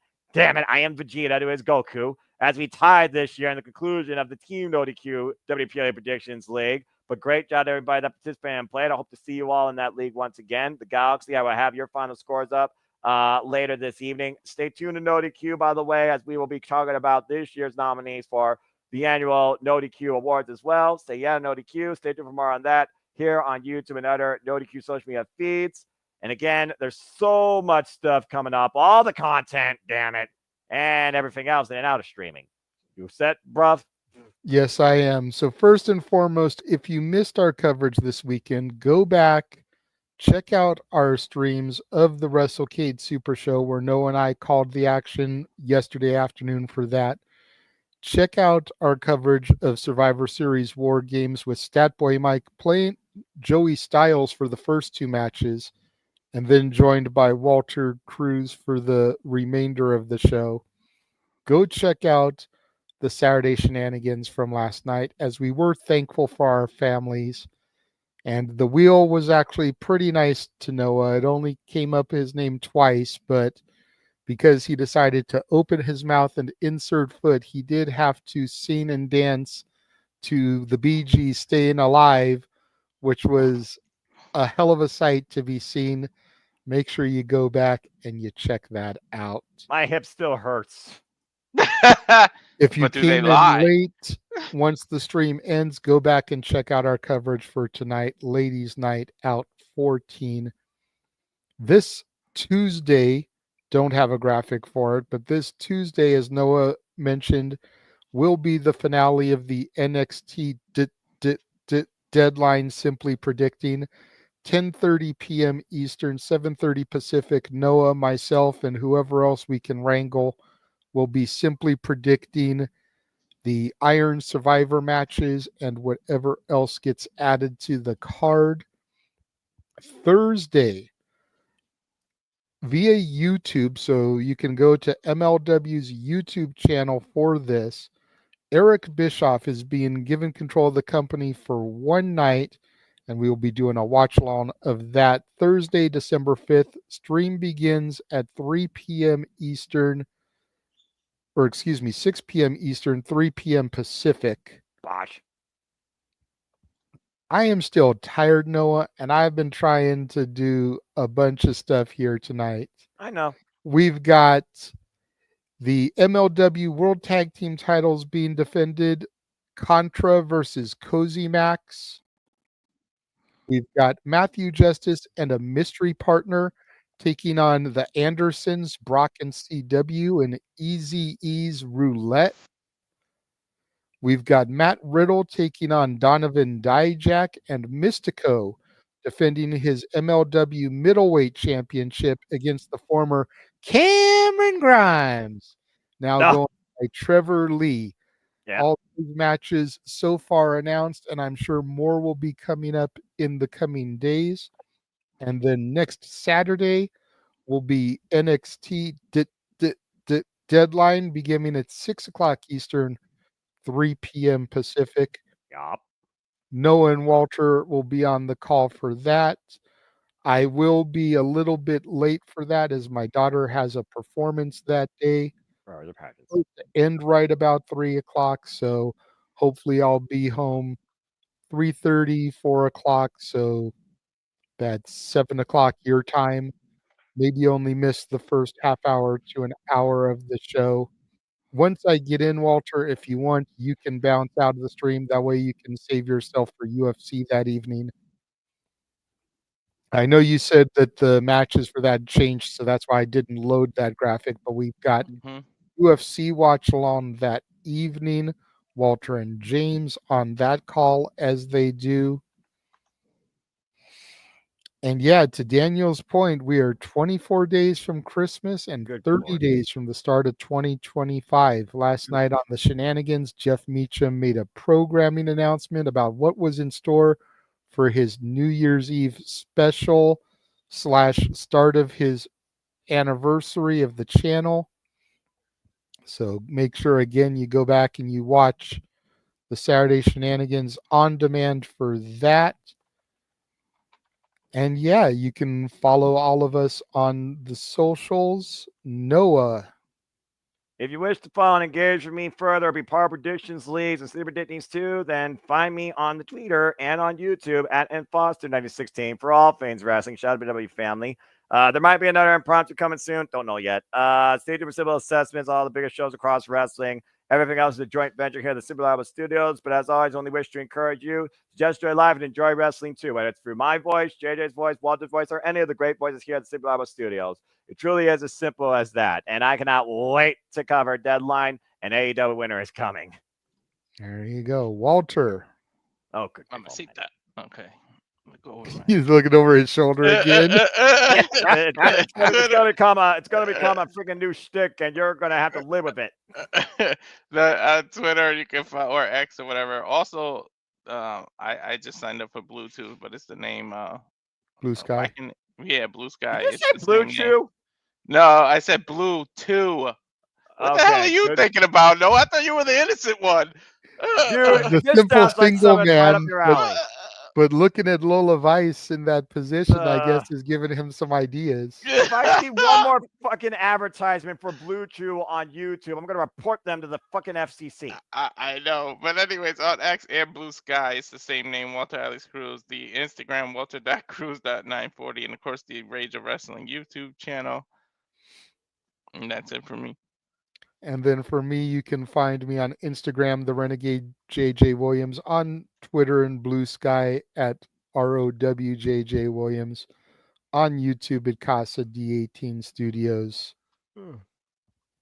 Make sure you follow everybody else involved with the Simply Reliable Studios and all our YouTube channels, Jay Hubert Studios, Casa D18 Studios, once again, Rage of Wrestling, and the Simple Man's Brand. We are the only reliable SRS in professional wrestling, damn it.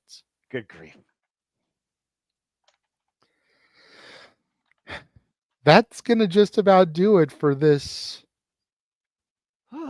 very, very intense and entertaining weekend of professional wrestling, damn it. And again, we said it a couple times yesterday, but if you were unable to find something this weekend to enjoy as a professional wrestling fan, get the fuck out the fandom and don't let the door hit you where the good Lord split you.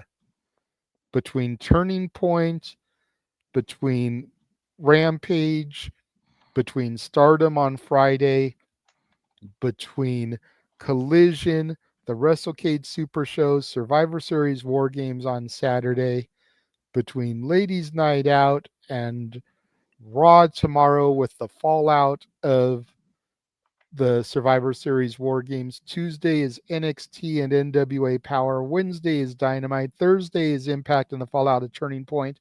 Again, if you can't find something to sink your teeth in, you are not wanted, and you are why the IWC is so fucking toxic. Get out. Amen. For the simple man, Noah Foster, for Walter Cruz, Mr. Reliable, I am the Renegade of Wrestling, JJ Williams. Thanking everyone for joining us and tuning in this weekend.